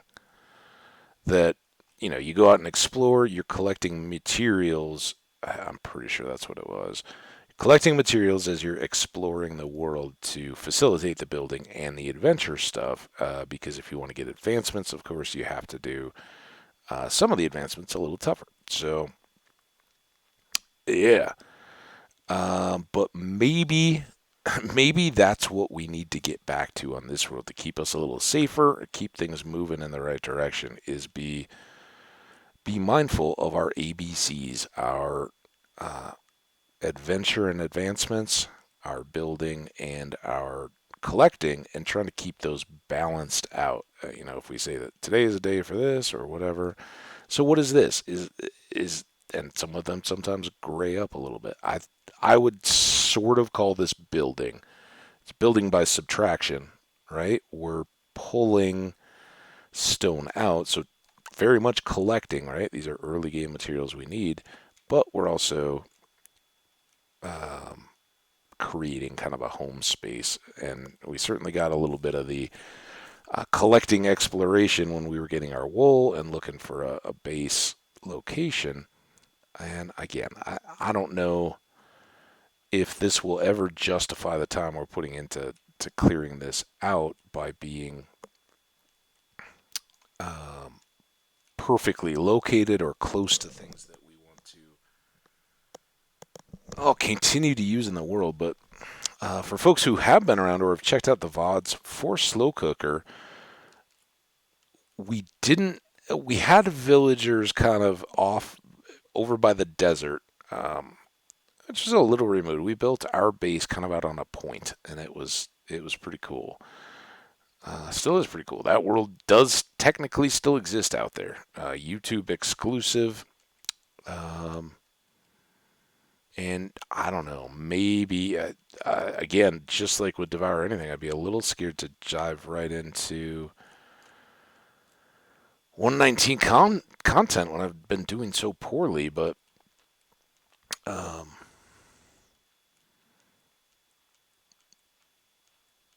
this might be one to bring us back around to focus on our ABCs a little bit more. Give us a little more direction. Make sure that we're making those memories in this world um,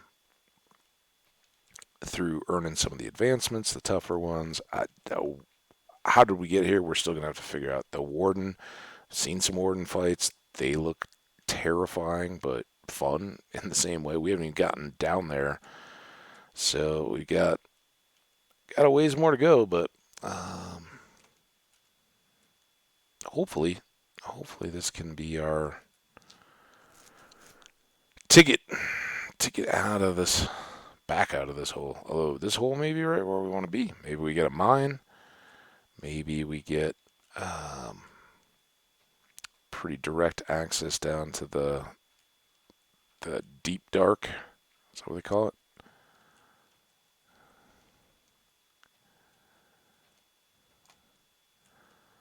All right. One thing I do think we should probably do here is get a little more of this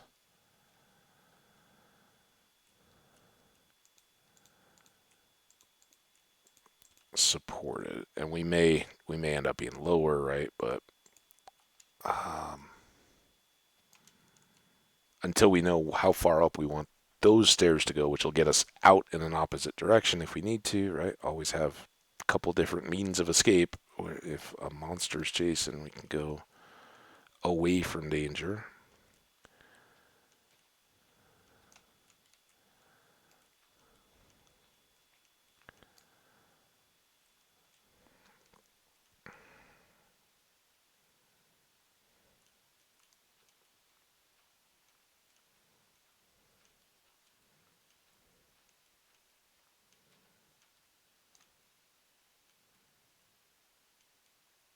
Getting there, but it still feels like a long way to go.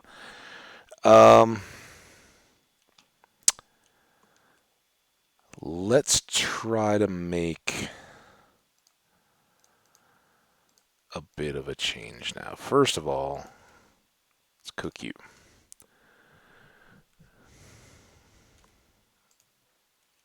Then let's actually get some torches. Switch those for that. We will chop something. We need some wood though. So we can do that. That. Alright, 3 more axes. Pickaxes.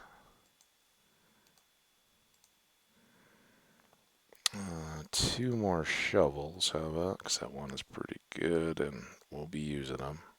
How did I not make... Did I lose a pickaxe? And then one more stone axe. Switch this one to use it. And then... Oh.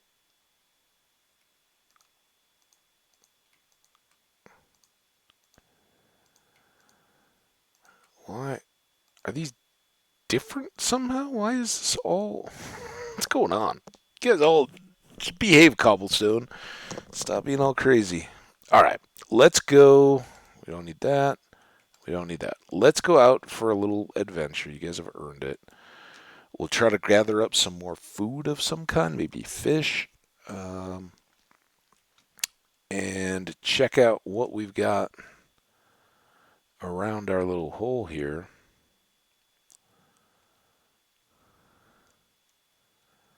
We'll also try to just push the trees back from the edge just a little bit because stuff like that is not ideal, having leaves hanging out over.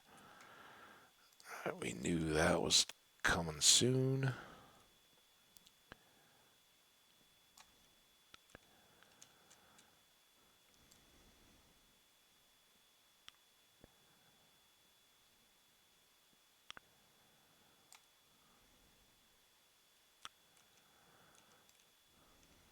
Pigs, I hear pigs close, so that's good. If we get into the distance, then we can just take the other pigs without having to. We don't want to get any of the animals around us, though. There we go. All right. Now, are there heights from which to look out over this birchy forest?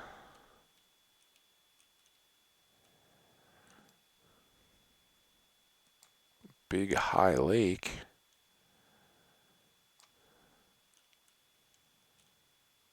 Or not.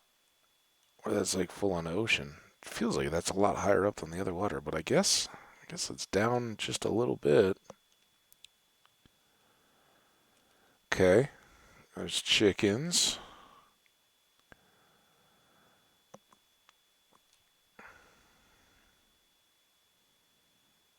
So we get to just regular forest with some lilies, not a flower forest, I don't think. We got some cows. Just checking to make sure this loops all the way back and is cut off water-wise, or whether it is all connected. I think this river is going to go all the way back through.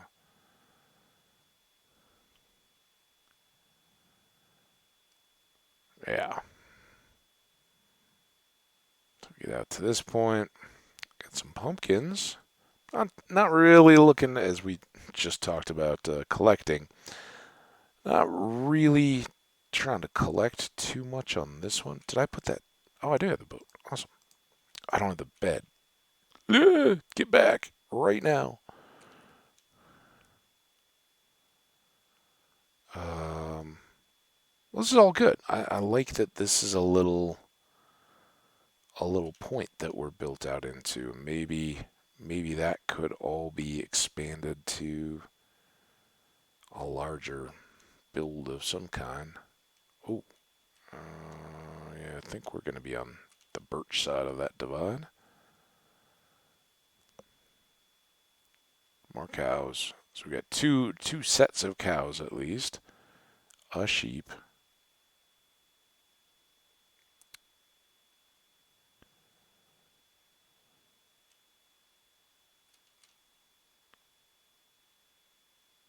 And at least see how easy this is to get back down and correct our mistakes. Alright, now I really don't. Oh, I can drop off this. No, not that. This, I guess. And this time, we're going the pick right out of the gate.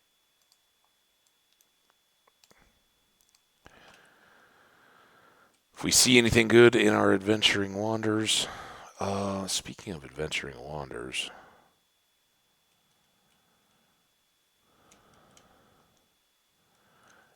this cave is probably not going to do much good for us early because we're too deep for iron already.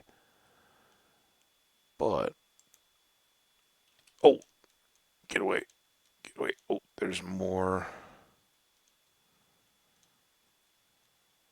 to that cave underneath going back.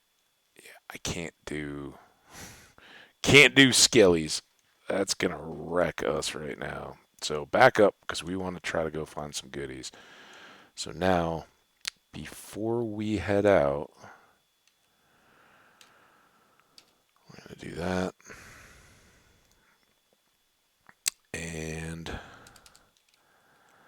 we're gonna call this one. Um,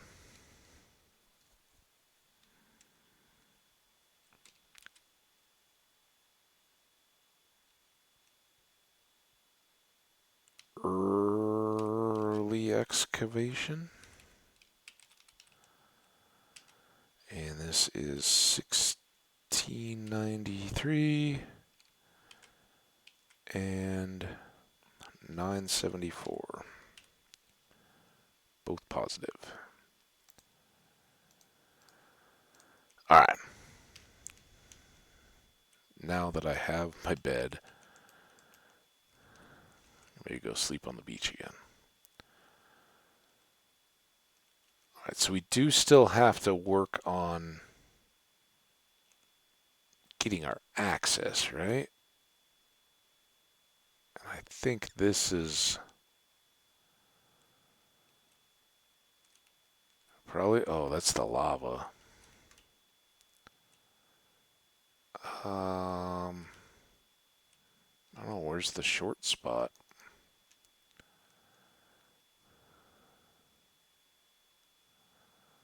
I don't want to do want to do more land. I just moved a bunch of dirt, game.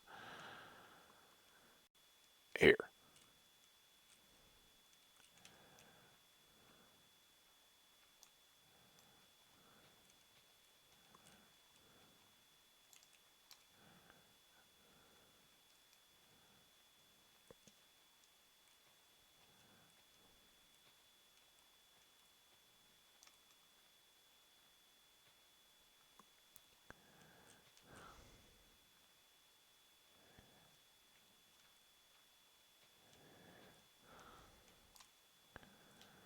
All right, we got canal access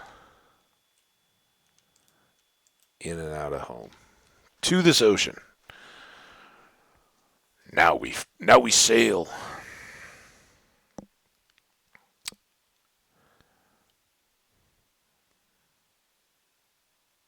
Now it's now is kind of the time to go. Is it just a cool little building spot, or is this something that can really work for us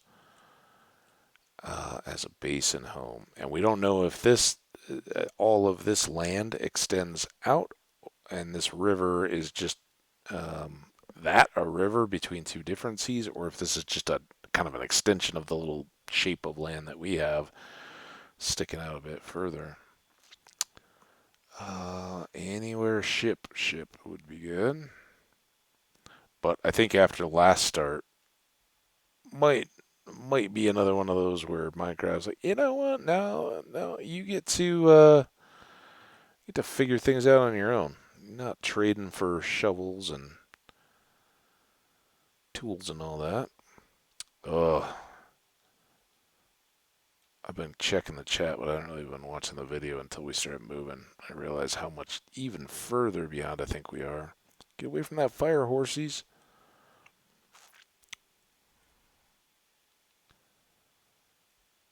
Okay. Connected? Not connected. Boat. Boat? Or just land hasn't filled in yet. Dang it. Come on, boat.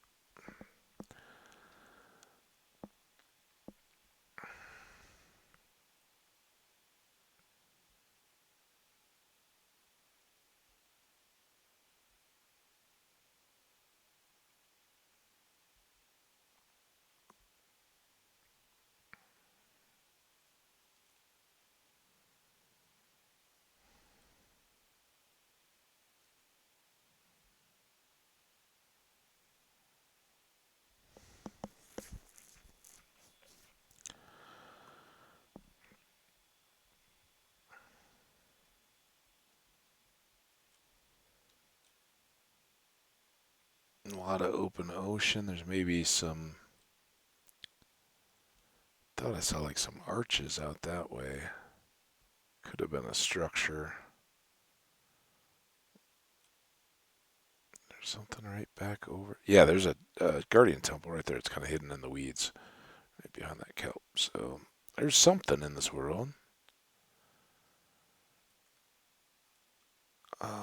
This loops back over. So this is somewhere around here is probably that water channel cutting off our side from the other.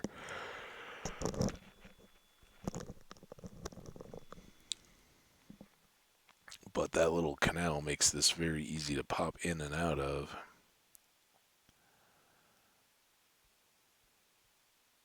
Oh, finally, there's a portal. Maybe it will give us something.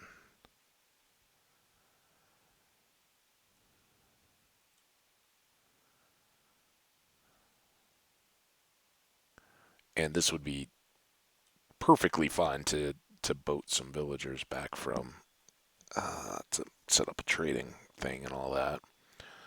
If we, not that we've seen a village, but something out this way.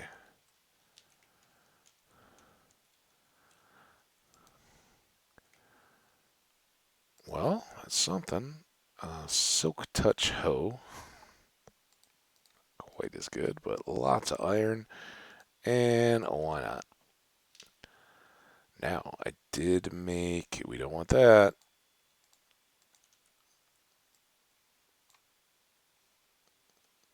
Nice to have an iron pick. Did not get any kind of arms or armor, though. And honestly, those two, I guess the efficiency 5 will be fun while it lasts to be able to just rip through some cobble, but it's not gonna last long. The durability on those is pretty awful. Um,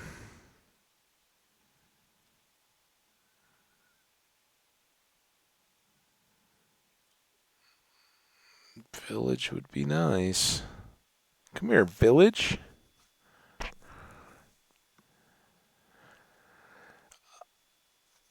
Hey there, Callie NNAK. How you doing? Kind of winding, but it's good to see you. Awesome, and I know you said hey a long time ago. I'm watching the delay myself. I'm honestly almost wrapped up here for the day. Unfortunately, I'm happy to see you, but uh, kind of winding down, and so I haven't dealt with the now increased delay um, between the chat and myself. But it's great to see you. So glad you're here. Hope everything's been good in your world, and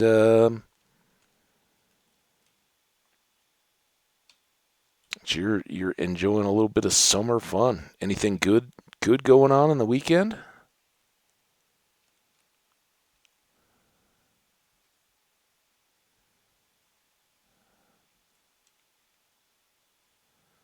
This is the part where there's the long delay.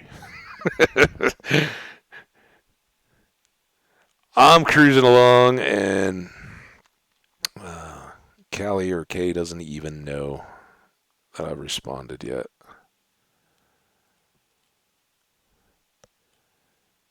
Uh, uh, Nada. No. It's going to be left to wonder, did we just go all the way around in a circle? I don't think so. This is a different one. Maybe we'll get some good chest loot. Looks like no gold. So two portals, no ships, no villages. Being chill. I like being chill. I was so far from chill last night. It was it's nice to be home and chilling with some Minecraft. That's what we're doing. I was talking about this earlier. Just, accepting the what it is and enjoying it for what you can. And this, you're absolutely right. This is the perfect time to chill and kind of reboot, recover from last night.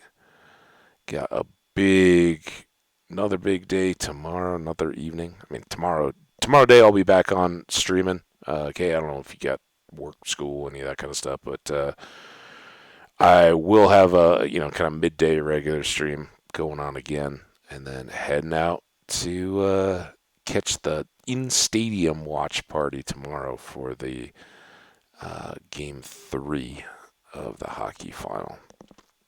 So looking forward to that. Very excited. All right, before I don't know, we got the coordinates, right? That's a pumpkin. Before we get too lost, I don't think I can hoe a beehive, even though it's silk touch. That would be awesome. Right now, we've seen bees. Okay, so this comes back through.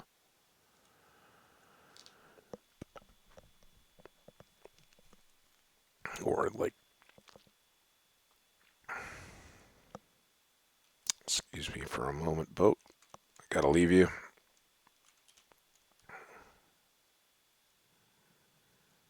Go see a cow about some beef. Look at all these cows. I love when you're out exploring like this and you come into an area and it's like, oh yeah, it's plains, and the game decides that it wants to have lots of animals populating. It'll throw them all into a spot like this.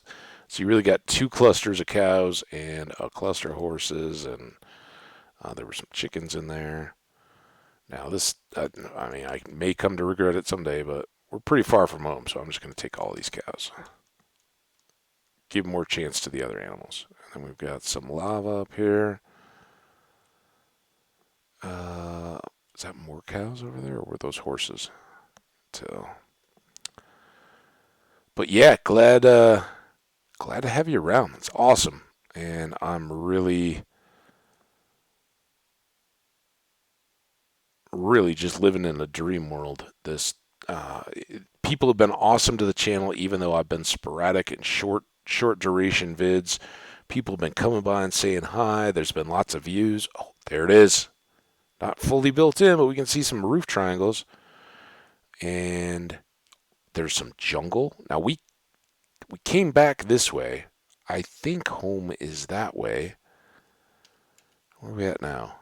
We're still in the positives. Uh-oh. Oh no. South.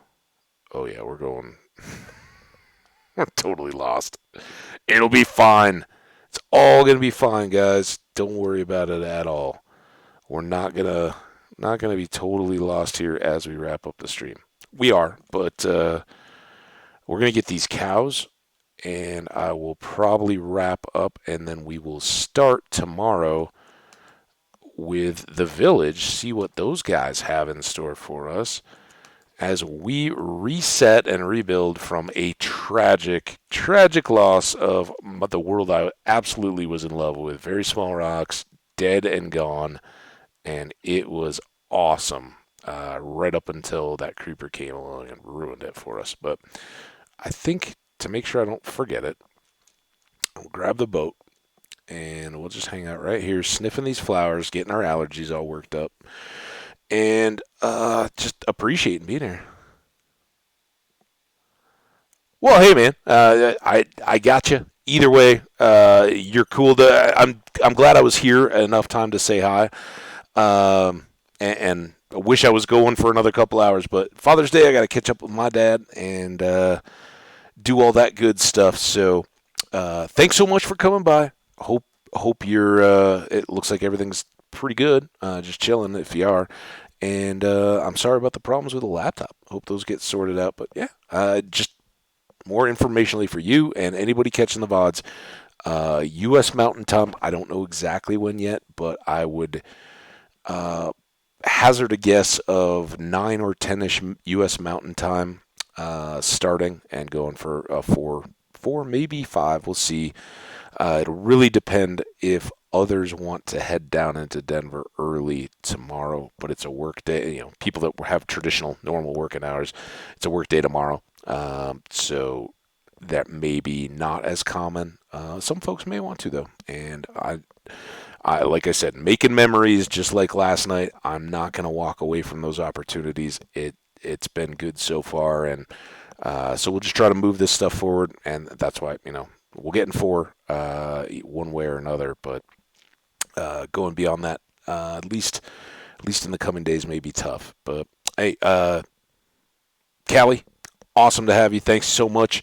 Take care, and for all you else out there that are either lurking, watching the VODs, thank you so much. The subscriptions and the follows, both sides have been much appreciated. And you got to know, I'm not even worried about that. The views are great. Seeing the likes on the videos, and more often finding a new face, somebody saying hi in the comments for the first time, that's awesome. So if you're over on YouTube, kind of the most removed when those get updated, hit that subscribe. You'll know when the new content's coming up. Follow me on Twitch. You'll know when I'm going live over here on Twitch. Follow me on Twitter so you'll know when I'm going live on Twitch. And if you see me over here being online, hit that follow button. Chat in the chat. Would love to say hi. Just like we have today with our special guest, Bobby God 968 and Callie NNA. Thank you guys so much. Have a wonderful, wonderful evening. Relax, chill. Callie's reminding us to be chill. And then tomorrow, we get to go super crazy again as we all chant, "We want the cup," over and over again. And at least in my case, I hope that cup ends up on a team with the big A on the front of their jerseys. For you Tampa fans or anybody that's just neutral or cheering for whatever, I don't feel it. I hope to be wrong, but I don't feel a sweep. I think one or the other of these two in Tampa are going to probably be a battle, but end up not going that way and bringing it back to Denver for Game 5. If the Avs can do this with 2 losses in the entire Stanley Cup run, amazing. I'll be delighted. But I think Tampa's got too much fight left in them. So get excited, get a little nervous, but get a good night's sleep tonight, and then tomorrow, get out in in your town if you can, or it's on national TV. It's awesome. Or just wait for the follow-up score. Come and check out with me on Tuesday sometime with Habbage. I'll tell you all about it. Anyway, awesome guys. Let's sleep. I don't want to start. No. No. Did I already put it down? Oh no. Oh no. Oh no. Do I have any wood? Oh man. This could end catastrophically. Are there sheep in this plane? Crap. Oh, we may have to. Oh, no. All my plans. How did I leave that bed? Were there sheep here? Nope. We're going to have to make a beeline for this village. Probably kill off everybody in it by attracting a bunch of zombies and creepers and everything when I go in there. Steal a bed, lay it down, and try to get out of here. I have no idea. It was a beach, right? Was it the one by that portal? Is that where we slept? Maybe I could. Oh, there's sheep. Oh, the village is sort of safe. We may not be. Come here. Die. Die. Sheep. Oh. Sorry, buddy. But hey, as long as we're doing this, let's get a colorful bed. All right. Here. Here. Oh, here he comes. Did I get it? I don't know if I got it. Okay. I did not get it. Get that down.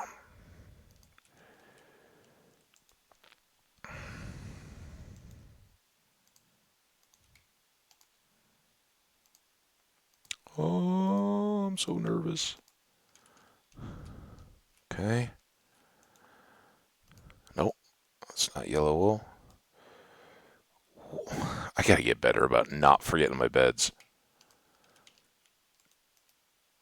Don't blow up on me. Don't blow up on me. If we wake up, we're good. We will pick everything up and then we'll go to the village, though. See any creepers coming? Really, it doesn't even matter. It doesn't have to be creepers. Anything will kill me.